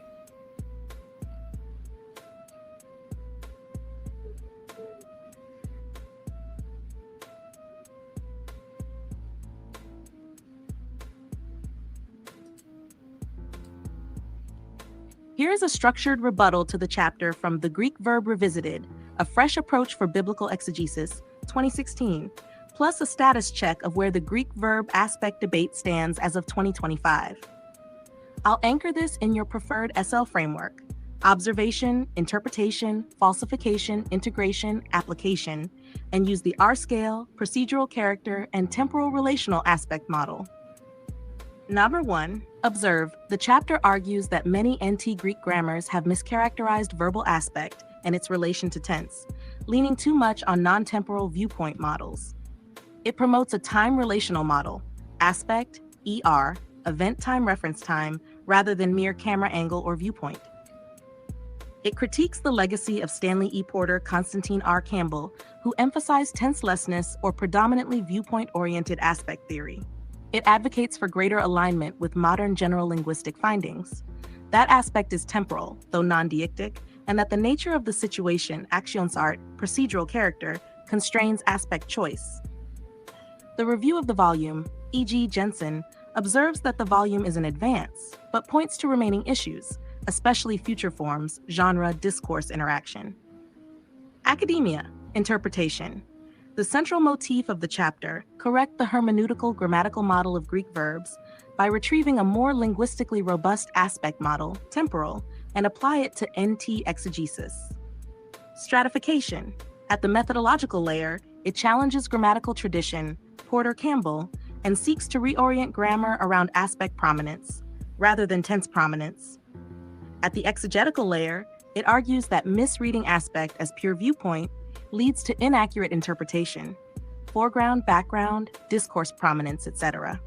Historical drivers, rise of functional linguistics, advances in aspect theory in modern linguistics, frustration with NT grammars that treat Greek as though it were English. Doctrinal effect. This model supports more precise exegesis, R-tier tagging, covenant administration discernment, avoiding conflation of aspect with covenantal eschatological categories. Practical outcome, better alignment of Greek grammar with biblical theology, more confidence in translating Greek verbal forms with nuance, process versus whole event, rather than oversimplified, aorist, past, present, ongoing. Now 3, falsification, points of contention, weaknesses. While the chapter makes strong claims, here are areas where the argument still faces challenge. 1. Future forms and non-indicatives. The review notes that the book has a lacuna regarding how future, subjunctive, infinitive forms interact with aspect tense discourse. Academia, a robust model, must account for these. 2. Consensus practical uptake. The forum discussion reports that even after this volume, the debate remains at an impasse. One participant writes, "I don't think there will ever be a consensus among these parties." eBiblio. So while the chapter claims a way forward, the field hasn't universally moved. 3. Complexity for students pastors. The review highlights that although the volume is excellent, many parts are not accessible for non-specialists, which limits its impact in teaching contexts. Academia 4. Methodological ambiguity. Some criticisms, noted in the forum, suggest that Porter's critique includes the use of prototype theory and discourse prominence, and that the new volume perhaps underemphasizes those elements. eBiblio 5. Genre discourse factors. The chapter emphasizes aspect, but the discourse genre dimension, narrative versus epistle, rhetorical versus descriptive, remains a major challenge in Greek grammars. The new model sometimes still treats aspect in isolation. 4. Empirical validation. While the volume gathers essays, full quantitative corpus studies, covering large NT plus non-NT Koine Greek are still relatively sparse, so model validation remains partial. 4. Integration. Given these observations, my rebuttal is as follows. I affirm strongly the chapter's move toward a temporal relational model, ER for aspect. The analogy with higher dimensional bookshelf time is helpful to guard against purely viewpoint metaphors. I critique the chapter for suggesting that the debate pivotally moves past the old models, when in fact, as of 2025, many scholars still adhere to older frameworks or hybrid frameworks. The field remains pluralistic, not monolithic. I propose that the chapter should integrate more fully the genre discourse grounding layer, the who speaks when to whom in what genre dimension, and more empirical corpus-based evidence, non-NT Koine data, as part of the validation of its model. I suggest expanding the procedural character dimension, which you're already doing in SL, and tying that more explicitly into the model, because the chapter somewhat treats situation type but doesn't fully integrate a PC scale of process versus result. I note that theological formation, the model helps free exegetes from reductionist aorist past stereotypes and supports better covenant administration readings, important for your seminary work. But vigorously adopting the model also requires caution. We must not create a rigid aspect formula that overlooks semantics, context, mood. Practically, for your teaching, the chapter is helpful, but needs to be translated into accessible handouts, mini charts, and linked to Greek pedagogy. I'd encourage you to produce that, which aligns with your upgrade modules. Number 5, current status 2025 of the debate. Here's a snapshot of where things stand. No unified consensus. The debate remains contested. As the forum thread shows, some scholars believe the impasse continues. eBiblio. Shift toward temporal relational models. Many newer articles and volumes post-2016 adopt the ER framing or variants of it. The viewpoint-only model, purely spatial metaphor, is now more often seen as inadequate. Growing corpus linguistic engagement. More scholars are recognizing and using insights from typology, prototype semantics, cognitive linguistics, and Greek grammar, e.g. perfect's complex temporal relevance. Pedagogical lag. Although technical scholarship is advancing, many seminary grammars and commentaries still use traditional shorthand, aorist, past event, present was ongoing, without fully integrating aspect relational nuance. Future forms underexplored. As noted, the intersection of mood, tense, aspect, and future non-indicative Greek remains a weaker area. Integration into theology exegesis. The model is gaining traction, but with caution. More theologians' readers are using aspect models to refine their reading of passages, for example in Pauline theology, Johannine literature, but often with mixed levels of technical precision. Plural models and hybridity. Some scholars now propose hybrid models. Yes, aspect is temporal relational, but context, genre, discourse prominence also matter, thus not purely grammar first. Your context, seminary teaching. This is a productive moment for you to adopt and teach the temporal relational model, as you are doing, because many students' teachers are ready for something beyond the aorist formula. But you should also highlight that the field is not settled, thus modeling humility and teaching students to think critically. 6. Application for you, teaching and formation. Use the chapter's argument to update your handout for Greek students. Show aspect as temporal relational, integrate your PC scale, highlight how situation type constrains aspect choice.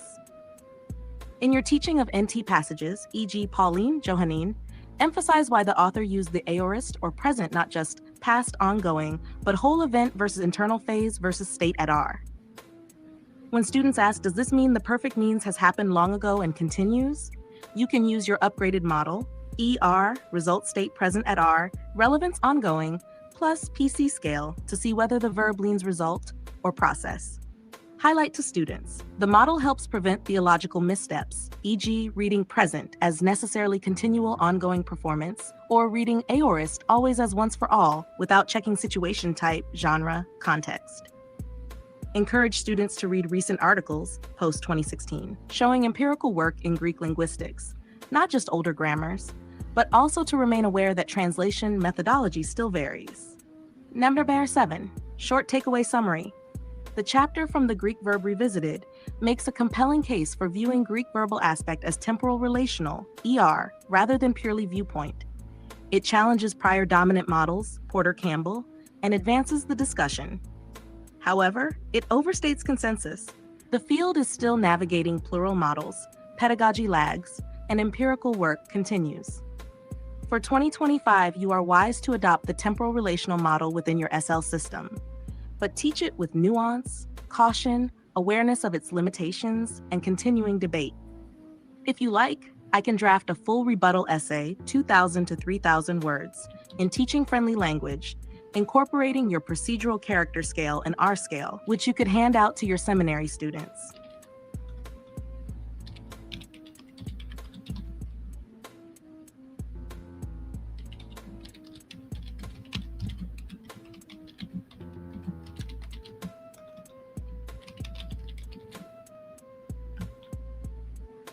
Okay, so we're going to get a list of resources. All right, that's the one we got.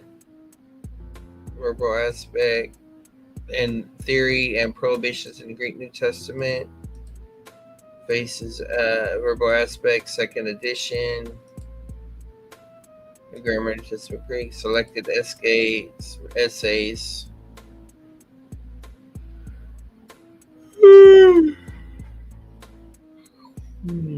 I'll do that stuff later. I'm exhausted, guys. But you could trace all that down and find those resources and find the blogs that the people are talking about those things. But yeah, I'm going to go ahead and sign out right now. Hope this is beneficial for y'all. Like I said, this has been the first time that I've gone through in that particular detail of that chapter.